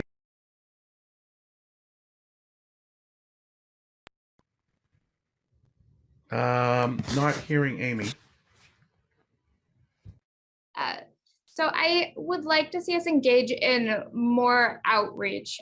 Years ago, we used to do public policy consultations at NANOGs. I know that we stopped doing that because we weren't getting a ton of attendees at that. But personally, I see the function of those sorts of things as getting input from people that might not normally participate in our process. And that's something that helps us to make better policy, because we hear from individuals that might be impacted by the policies that we're working on in, a form that we might not normally see them in. So I would like to see us return to that. I'd like to see more outreach and encouragement to other network operators to participate and really see how this impacts them so that they can have a voice. Okay, thank you very much. I'm now going to ask that same question to our next ARIN AC candidate, which is Kerry Richards. Kerry, currently the community is a self-selected and smaller but focused group of individuals. Do you think the policy process should be changed to reflect wider stakeholder views that may be less engaged but more representatives? Thank you, John. So Kat made a great distinction just now, which is a distinction I was going to make as well, because the ARIN community is everyone within, all users within the ARIN region. But we have the active community as well. And even within the active community of users and stakeholders, not all of them are represented, say, on PPML. They may not all be aware of the meetings in order to participate. So the challenge that I see is first how to become more visible to the less engaged stakeholders. So I'm based in the Caribbean. So ARIN in the Caribbean was an awesome program, or is an awesome program because it's still going on. So seeing ARIN in the pockets of the Caribbean where in years gone by knew nothing about ARIN, but were affected by the policies. And in the Caribbean, we have an issue where policies are decided upon for us, and we don't necessarily become part of the process. Shepherds are also part of the stakeholders as well, and we want to hear as much from every pocket or every group of or every member of the community, the active community. So, you know, from a shepherd standpoint, I think that's very important. I think John is, I'm right there. Yes. Wrap it up. Thank you, Carrie. Okay. So I'm now going to ask that same question to our next candidate, who is Rob Seastrom. Rob, currently the community is self-selected and a smaller but focused group of individuals. Do you think the policy process should be changed to reflect wider stakeholder views that may be less engaged but more representative? RS. Thank you, John. I believe that greater engagement to accommodate the widest possible range of stakeholders in the public policy process is a laudable goal. To that end, I've been an advocate for and supporter of the fellowship program and served on application, evaluation, and nomination committees. I'm also highly interested in taking lessons learned during the fully remote and hybrid meetings during the current pandemic to enrich and level the playing field between remote and in-person participants at future meetings. All future meetings should be hybrid as we currently understand the term. This is a concrete way in which we can engage with a wider constituency of stakeholders. Regarding the question of a constituency that might be less engaged but more representative, and I'm making air quotes here, I'd like to quote Yogi Berra: if people don't want to come to the ballpark, how are you going to stop them? I'm not sure how one would address the views of an implied silent majority of less engaged stakeholders and would look with a certain degree of skepticism at any person or organization that claimed to have their finger on that pulse. Thank you. Okay, thank you, RS. I'm now going to ask that question to our next ARIN Advisory Council candidate, and that will be Alicia Trotman. Alicia, currently the community is self-selected and a smaller but focused group of individuals. Do you think the policy process should be changed to reflect wider stakeholder views that may be less engaged but more representative? Hi, I'm going to echo the sentiments of a lot of people who came prior to me, and that would be that the process right now I think is pretty much very open. It is easy to engage on PPML, submit policies, submit proposals. The opportunity is there. However, the participation is quite low. We have to admit that these topics aren't very sexy to the general public, but it does affect them. And I think what helps are stuff such as outreach programs, ARIN in the Caribbean, as well as fellowship programs, because we've seen how the fellowship program has brought people who have gotten the opportunity to experience ARIN, then go on to be members of the AC and then become engaged in the process. So that's my answer. Okay, thank you. And then the final ARIN AC candidates available for the forum is Chris Woodfield. Chris, I'm going to ask you the same question. Currently, the community is self-selected in a smaller but focused group of individuals. Do you think the policy process should be changed to reflect wider stakeholder views that may be less engaged but more representative? And thanks for the question, John. I think that the ARIN as a whole, AC, board, staff should be constantly looking at ways to make this process more inclusive. One of the pillars of the policy development process is that a policy must be supported by the community. Therefore, the community needs to be well defined, and we need, in the past sound policy, we need to be comfortable that the community as we know it is representative. The active community is representative of the larger community. That's not an easy task. I think we've made a lot of headway. I'm going to echo a lot of things that other people have said. But outreach, the Caribbean and other areas, the fellowship program. I think the text of the NRPM itself can seem to be an intimidating barrier with its density. But I also think that the community is a lot more inclusive than outsiders perceive it to be. So bridging that gap is a challenge we need to be constantly looking at. and just what can we do to lower the barriers. Okay. Thank you, Chris. Wonderful. I'm now going to move on to the second question that we had for our ARIN AC candidates. And this question is, what is the correct mix of skills around the ARIN AC table? So I'll start out with Jeffrey Handel. Jeffrey, what is the correct mix of skills around the ARIN AC table? I'm probably going to make up a new word, professional diversity. So what I mean by that is, what's your path been professionally? Have you broken networks? Have you hacked? Have you worked with the C-suite? All those backgrounds, all those experiences have helped shape who you are and how you think. And I think having that diversity in your background really helps you think about the members and how the policy may affect them. And again, you're always going to remember back, what did you do? How did that person was affected for any action that you take? And that's essentially what we do with policy. Policy will affect our end users. It will affect who we engage with. So let's think about that when we're in their shoes. Thank you. Okay, thank you very much. So same question, moving on to Kat Hunter. What is the correct mix of skills around the ARIN AC table?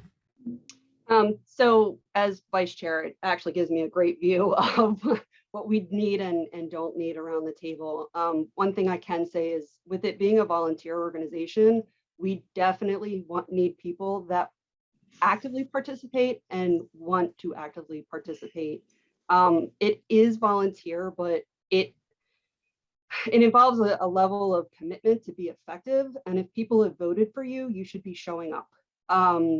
Varying views are another thing that we really need to take into consideration. It's not just the networkers, it's not just the ISPs, people with legal backgrounds, people that are brokers, all different. We don't want an echo chamber is what we want to make sure we have. And we want to make sure we have representation from all of the regions, not just the United States, not just Canada.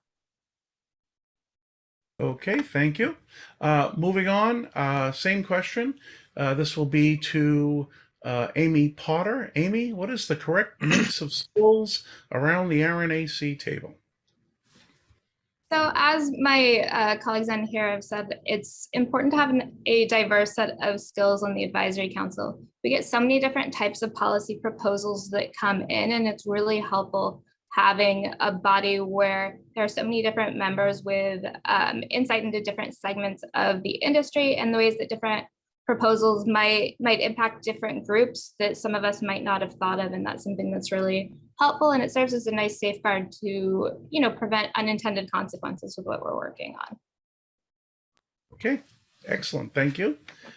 So same question for the next ARIN Advisory Council candidate. The next candidate is Kerry Richards. Kerry, what is the correct mix of skills around the ARIN AC table? Thanks for that, John. I think at the table, we need to firstly have diversity of thought,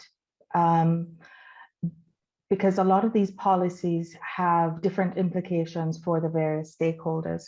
But going back to the textbook answer to this question, we need to have people with a legal background, people with commercial expertise, people with governance background, as well as people who represent end user groups or take into consideration the needs of end user groups as well.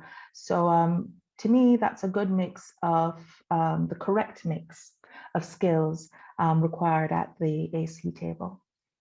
Okay, thank you very much. I'm now going to ask that same question to our next candidate, who's Rob Seastrom. RS, what is the correct mix of skills around the ARIN AC table? Thank you, John. Am I unmuted? Yes, I am. Excellent. My AC colleagues have a diverse set of backgrounds. They hail from academic and commercial backgrounds, consensus building and community organization, engineering and administrative, IP address brokers and legal. They hail from plenty of geographical backgrounds, and plenty of people on the AC span multiple segments. I'm grateful that we have this kind of sounding board as we discuss policy proposals, and I'm always pleased to find myself in the company of more people with secret superpowers of which I've been heretofore unaware. I think that an incredibly good mix of skills on the AC has evolved organically. Thank you. Okay, Thank you. I'm going to pose that question to our next candidate, Alicia Trotman. And it is, Alicia, what is the correct mix of skills around the ARIN AC table? Thank you, John, for the question. I'd start out by saying the basic academic skills such as engineering or internet governance. These are all assets at the table. But I also want to mention some what we consider as soft skills, which are effective communication, teamwork, work ethic. And you also have to have a degree of empathy, and you listen to the opinions of other people who may not have your similar perspective on policy, and integrity as well, and know when you should abstain, know when you should, your conflict of interest will become an issue. So those are the skills that I think make a very good mix for around the AC table. Excellent. Okay, and final ARIN AC candidate on the question of what is the correct mix of skills around the ARIN AC table, Chris Woodfield. Thanks. If anyone's keeping track of the number of times the word diversity has been mentioned here, I'm only going to add to that count because I think it's very important that the AC have a diverse background or diverse skill set. You need engineering, you need operations, you need administration, policy, you need legal people with legal backgrounds. Not to mention demographic diversity and geographic diversity as well. And all of those are important, and because there are so many different aspects of the community that also need to be well represented as the AC considers policy. I definitely want to put a pin in Alicia's mention of empathy. That factors big in my response as well, because hearing a diverse point of view doesn't mean a lot unless you are able to listen and understand where that diverse view is coming from and the reasons behind that. So it's very important that that AC members be able to express their opinions and listen to those opinions, other people's opinions, and understand the motivations behind them.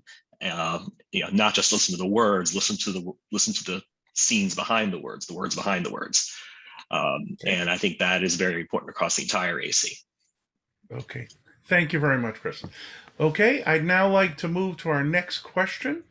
Again, these are the questions submitted by the community. These questions were sent out and sorted by the community on level of interest. So the question is going to be starting at the top of the order again. It'll be for Jeffrey Handel. And the question is, Jeffrey, is the current size of the ARIN AC appropriate for the current and expected level of policy?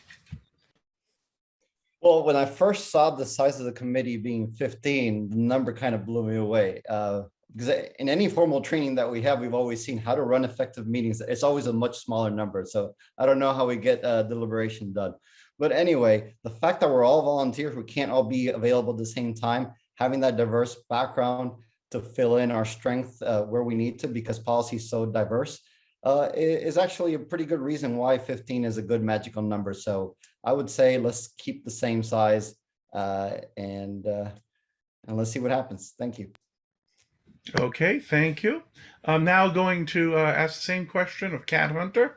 Kat, is the current size of the AC appropriate for the current and expected level of policy? So the current size is good. Please, please, please don't give us less.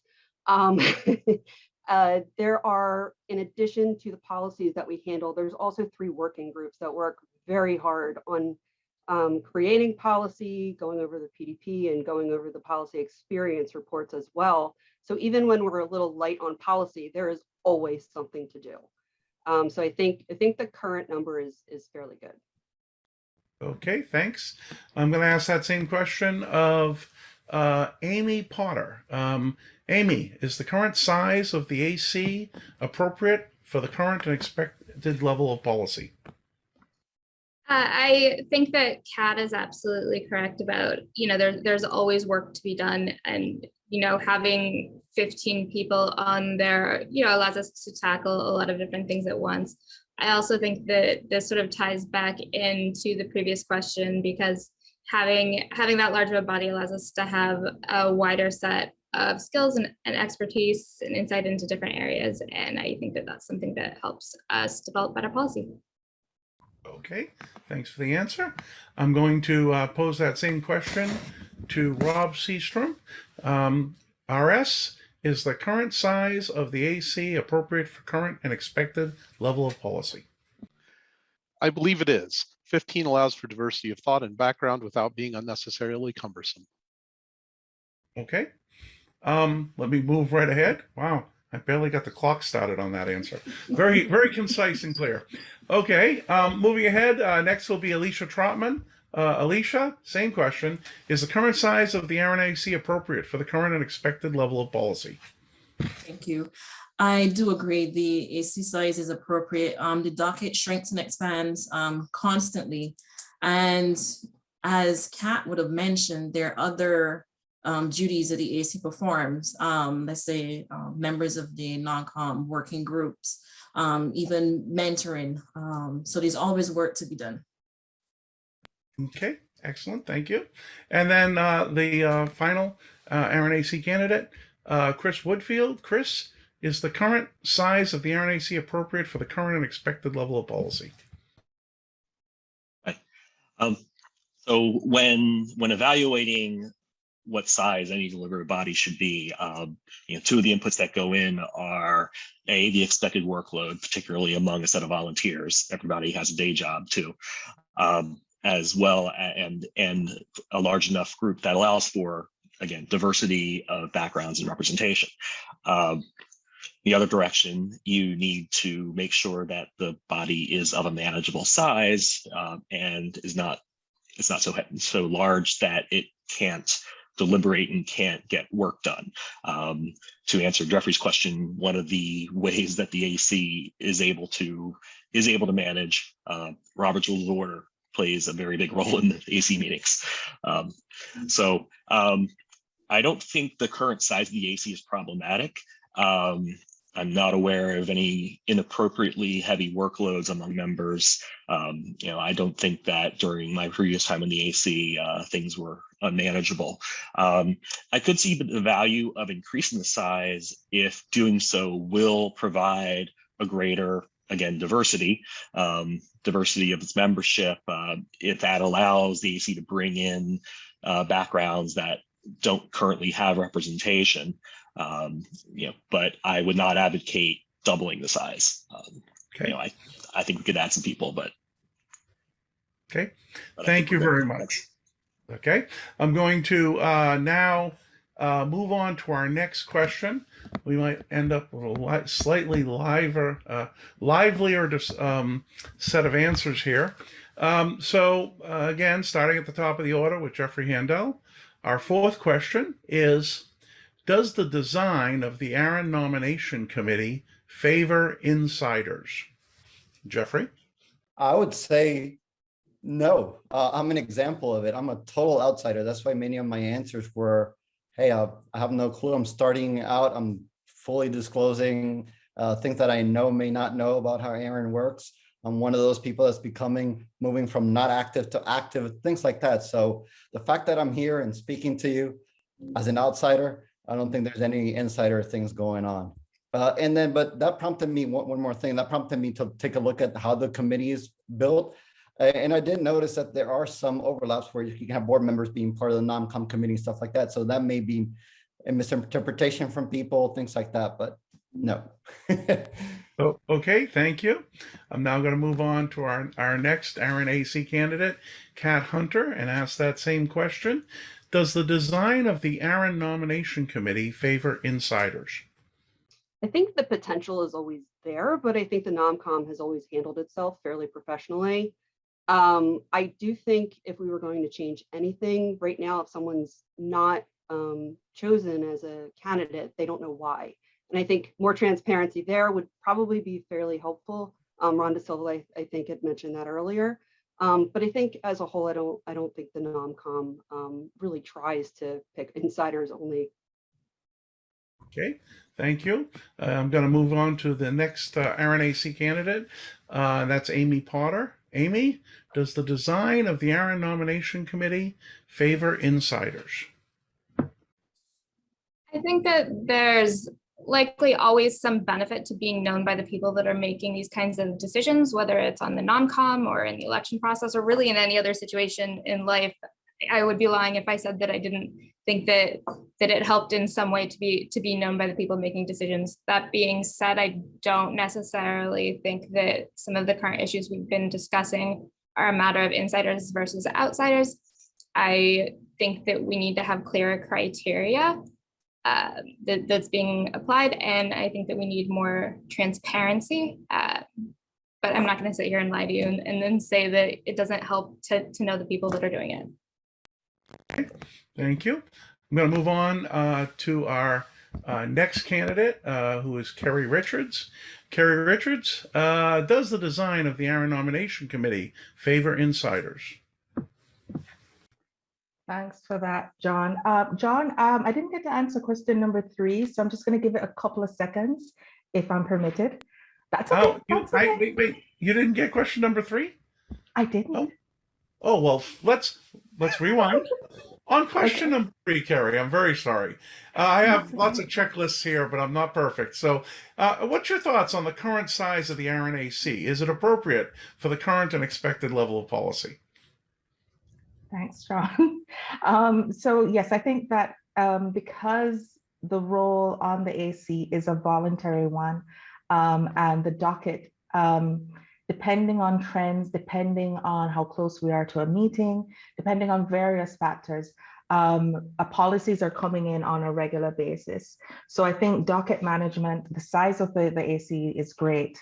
There are also other activities such as monitoring what's happening in the other regions, working groups, and some of those other things that, you know, that we need to keep an eye on. I think it makes good sense to keep the AC at the number that it is right now. Excellent, and that's very good to hear from you on that. And I'm very sorry somehow I overlooked in my list. Let's move on to the question that I was posing to you, so we can catch up. So the next question is, Kerry, does the ARIN nomination committee favor insiders? Okay, thanks for that, John. I don't think it favors insiders. So I'm from the Caribbean. I was more active. So before becoming active again in 2017 in the ARIN community, I was active, say, in 2013. And being from the Caribbean and not seeing much representation at the table up to 2017, I would have considered myself an outsider. But because of transparency, because it, looking from the outside in, it didn't feel as though there was any sort of favoritism of any kind. So when I said yes in 2017, I said it based on that, and I've not been let down at all.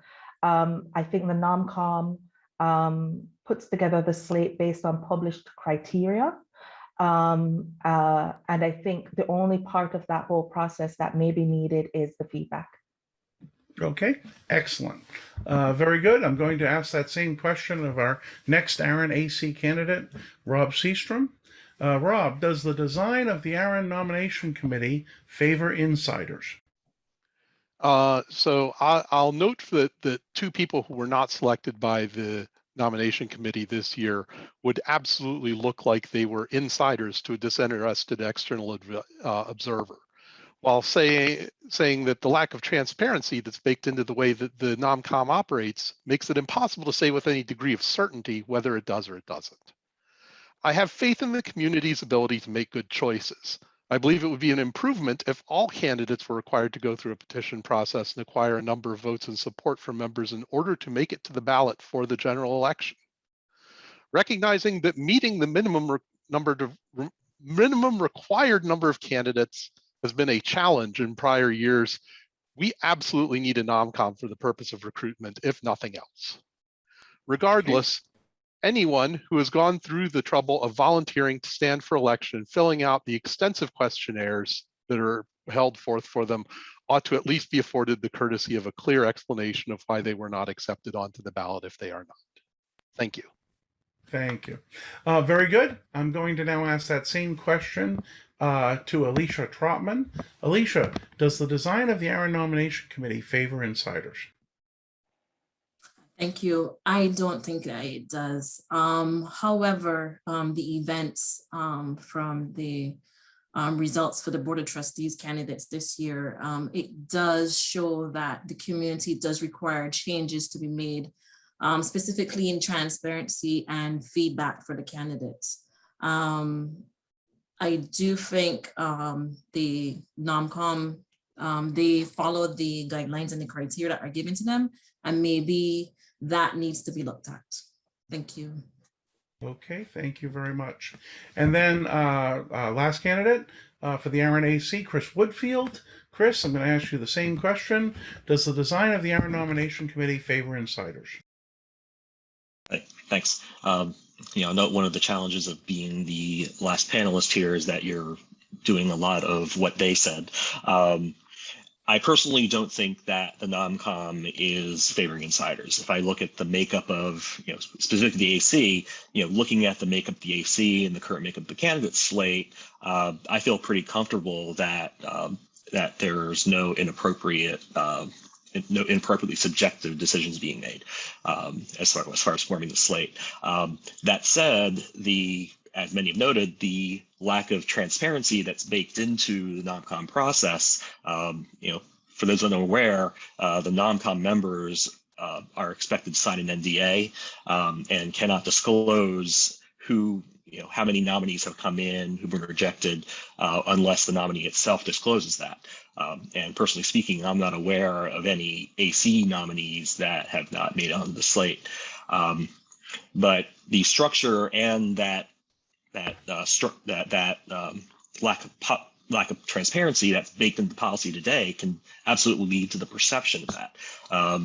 Let's also keep in mind that the NOMCOM is charged with recruiting candidates as well as vetting candidates, which could be seen as leading to an unconscious bias towards a candidate that a NOMCOM member has actively had to recruit. One idea I would like to put forth is a public report of the number of nominees that have come in versus the number of nominees that have been put on the slate. You can respect privacy. You don't have to name names or specific reasons, but, you know, or at least keep them very broad categories of reasons why certain numbers of candidates haven't been put on the slate. Okay. So coming to an ASCP near you. Thanks. Thank you very much. Okay, we're now on our final question. I'm going to tell the candidates you will have about a minute and a half. We have a little bit of time, so you should take a little more if you need it on this final question. And we've actually seen this final question before. It was posed to the ARIN board candidates earlier today. So I will, Chris, are you ready? We'll reverse the order in your favor.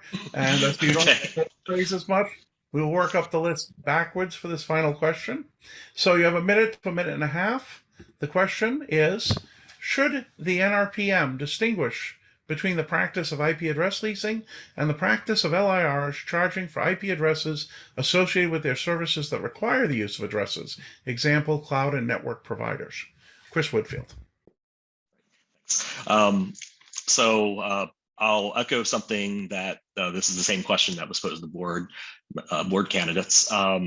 It is not the AC's job to directly advocate for certain policies or not. It's the AC's job to evaluate the community support for that policy and help guide the community in the pursuit of better understanding of the level of community support and guiding modifications as needed to the policy based on community feedback.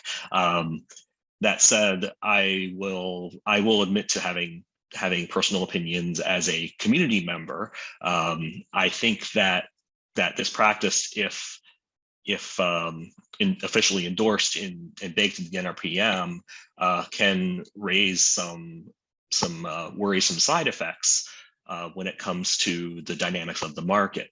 I personally feel that organizations that are not operators, that exist purely to own and lease space, can acquire a certain amount of, dare I say, market power that could distort the market and raise the current market prices of IP address space even further, which could have a cyclical effect of making it even more difficult for operators to acquire space, just forcing them into leases.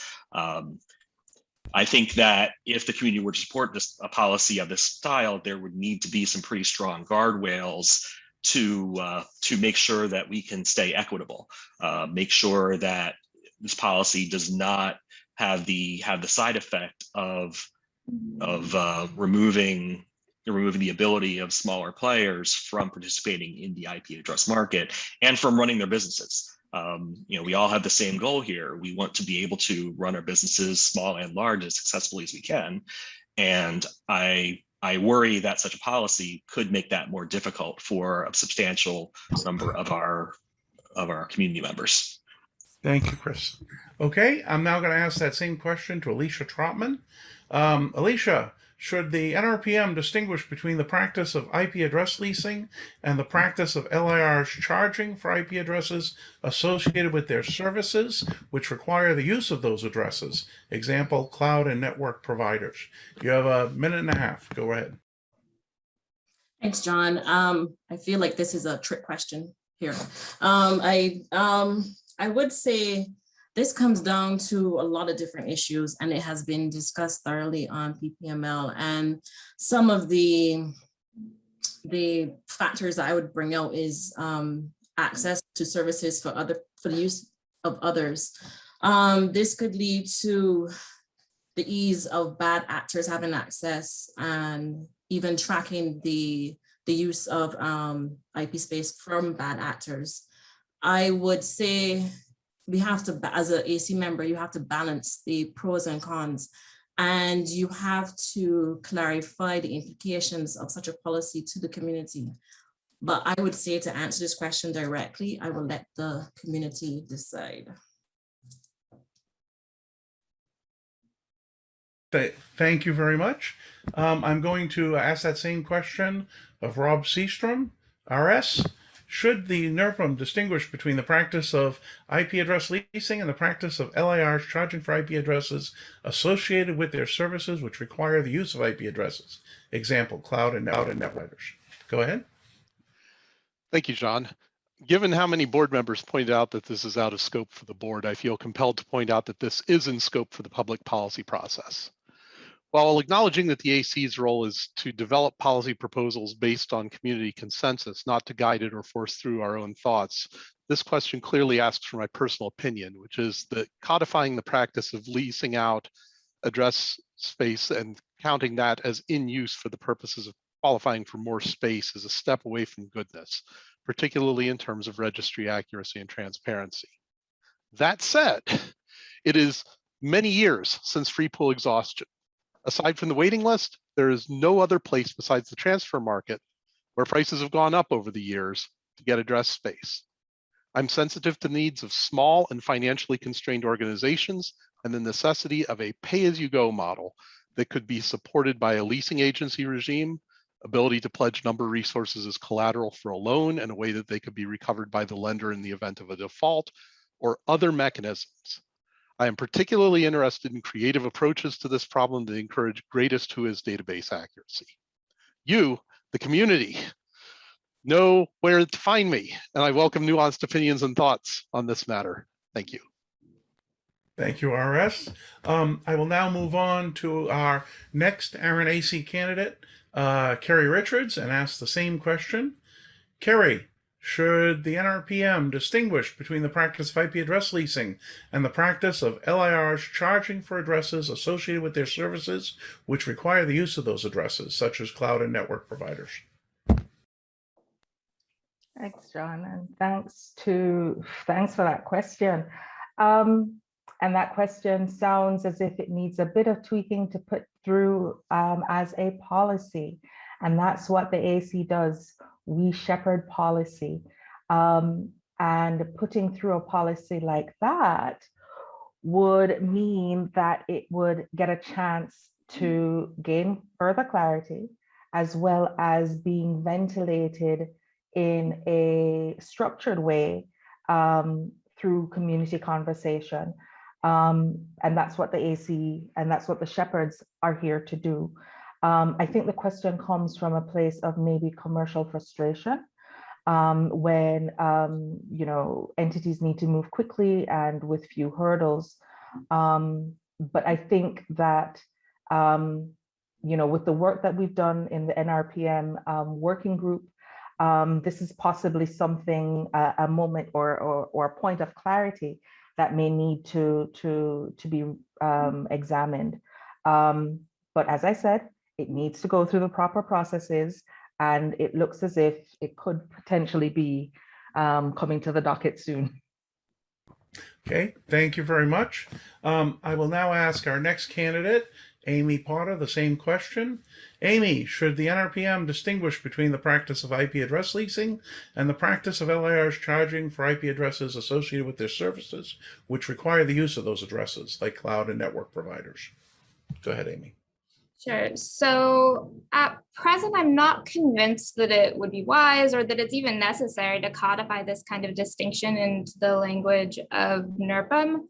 I'm open to having my mind changed on the matter, but it's really going to depend on the specifics of the policy proposal being presented and the language being used. So far, I haven't seen any language that I would support as a member of this community. But as others on this panel have mentioned, our role in the advisory council is not to impose our will on the rest of the community. It's to evaluate whether or not there's community support, whether a proposal is technically sound, and whether or not it's fair and impartial. And if those criteria are met, I'm more than happy to support something moving forward. But I think that this is the way this question is presented gets into some bigger questions about what ARIN's role is, what it should be, and I think that that's a complicated question to answer, and there are some tricky legal issues that might tie into that, and we need to be aware of that as we're working on and any sort of specific attempt to embed this into policy language. Okay, thank you very much. I'm going to now ask our next candidate for the ARIN AC, Kat Hunter. Kat, should the NRPM distinguish between the practice of IP address leasing and the practice of LIRs charging for addresses associated with their services which require the use of IP addresses? Example, cloud and network providers. Go ahead, Kat. I definitely feel bad for Chris Woodfield going last because now I'm in that position and a lot of what I was going to say has already been said. I do absolutely agree that this is going to end up being a community decision. We don't really go into this for or against something, but I think overall we need to just be careful when we're looking at this because there's a fine line of ARIN forcing business practices. I personally think that this could create some issues with the portable addresses, creating a mess in the registry if we're not careful and trying to track down who owns what is already a problem. But I think overall, it's going to be up to the community to decide. Thank you for that answer. Now I'll go to our final candidate to respond to this. Jeffrey, you started out our panel. You get to finish our panel. So on the question, Jeffrey, should the NRPM distinguish between the practice of IP address leasing and the practice of LIRs charging for IP addresses associated with their services which require the use of those addresses, such as cloud and network providers? Go ahead, Jeffrey. Thank you. So when I first saw this question, so many thoughts popped into my mind. So I'm going to try to organize them here out loud. First, it prompted, hey, there should be an investigation in order. Is it only affecting IPv4 versus IPv6? Does it affect, is it coming from small businesses, large businesses? What's going on? So market studies definitely in order. We can't just say, give our opinions and stuff like that. So I'm hoping, as Ms. Kat alluded earlier, there's ad hocs, hopefully there's staff support. So these are things that we could probably do on the side to figure out to help influence and get the community involvement. Another thought is, We don't want policy to get in the way of stifling innovation. What I mean by that is there are complete business models out there, entities that work off of leasing and providing these addresses. We don't want to put them out of business. This may provide us an opportunity to, again, do a market study. How many businesses are we going to affect? Is it going to be detrimental? Are we going to kill the cloud providers and the ISPs? So we have to be very careful with what we do and how we think about this one. And then last but not least, why not invent, and maybe this prompts us to think about new ways of engaging with the community. How can we turn those folks that are trying to lease or acquire addresses and become end users? Why not? How can we do that? How can we use these cloud providers to do that? So this might be a way to innovate a little around ARIN and set the example. So at the end, we have to think about it and get some data to make a decision. Follow the scientific method. Thank you. Okay. Thank you, Jeffrey. That actually concludes our questions for the panelists. I'd like to take a moment to thank all of the panelists for participating. No one can hear me clap, but I guess you can only hear me clap. All of the ARIN-AC candidates who were able to participate, very thankful again to them that they were able to be here. The Board of Trustee candidates who participated earlier in the panel, and I hope the folks found this ARIN 48 candidate forum to be informative. I will now turn it over to our host to close the session. Is there anything to be done? Nope, that's it. Thank you, everyone. We will see you. Thank you for our network sponsors, which is USI and Lumen. And remember that this is now the segment of our meeting, which we're holding now as the Candidates Forum. We held the PPML last week. Next week is the ARIN Hybrid Members Meeting. It's the 4th of November. It'll take place live from Minneapolis immediately after the NANOG meeting. It's going to be from 10 a.m. to 2:30 p.m. Central Time, okay? So please participate. If you can be there in person, we'd love to have you. If you are going to be there virtually and attending, that's great to hear as well. And I think that's it. See you on November 4th. Thank you all for attending our ARIN Candidates Forum. So long.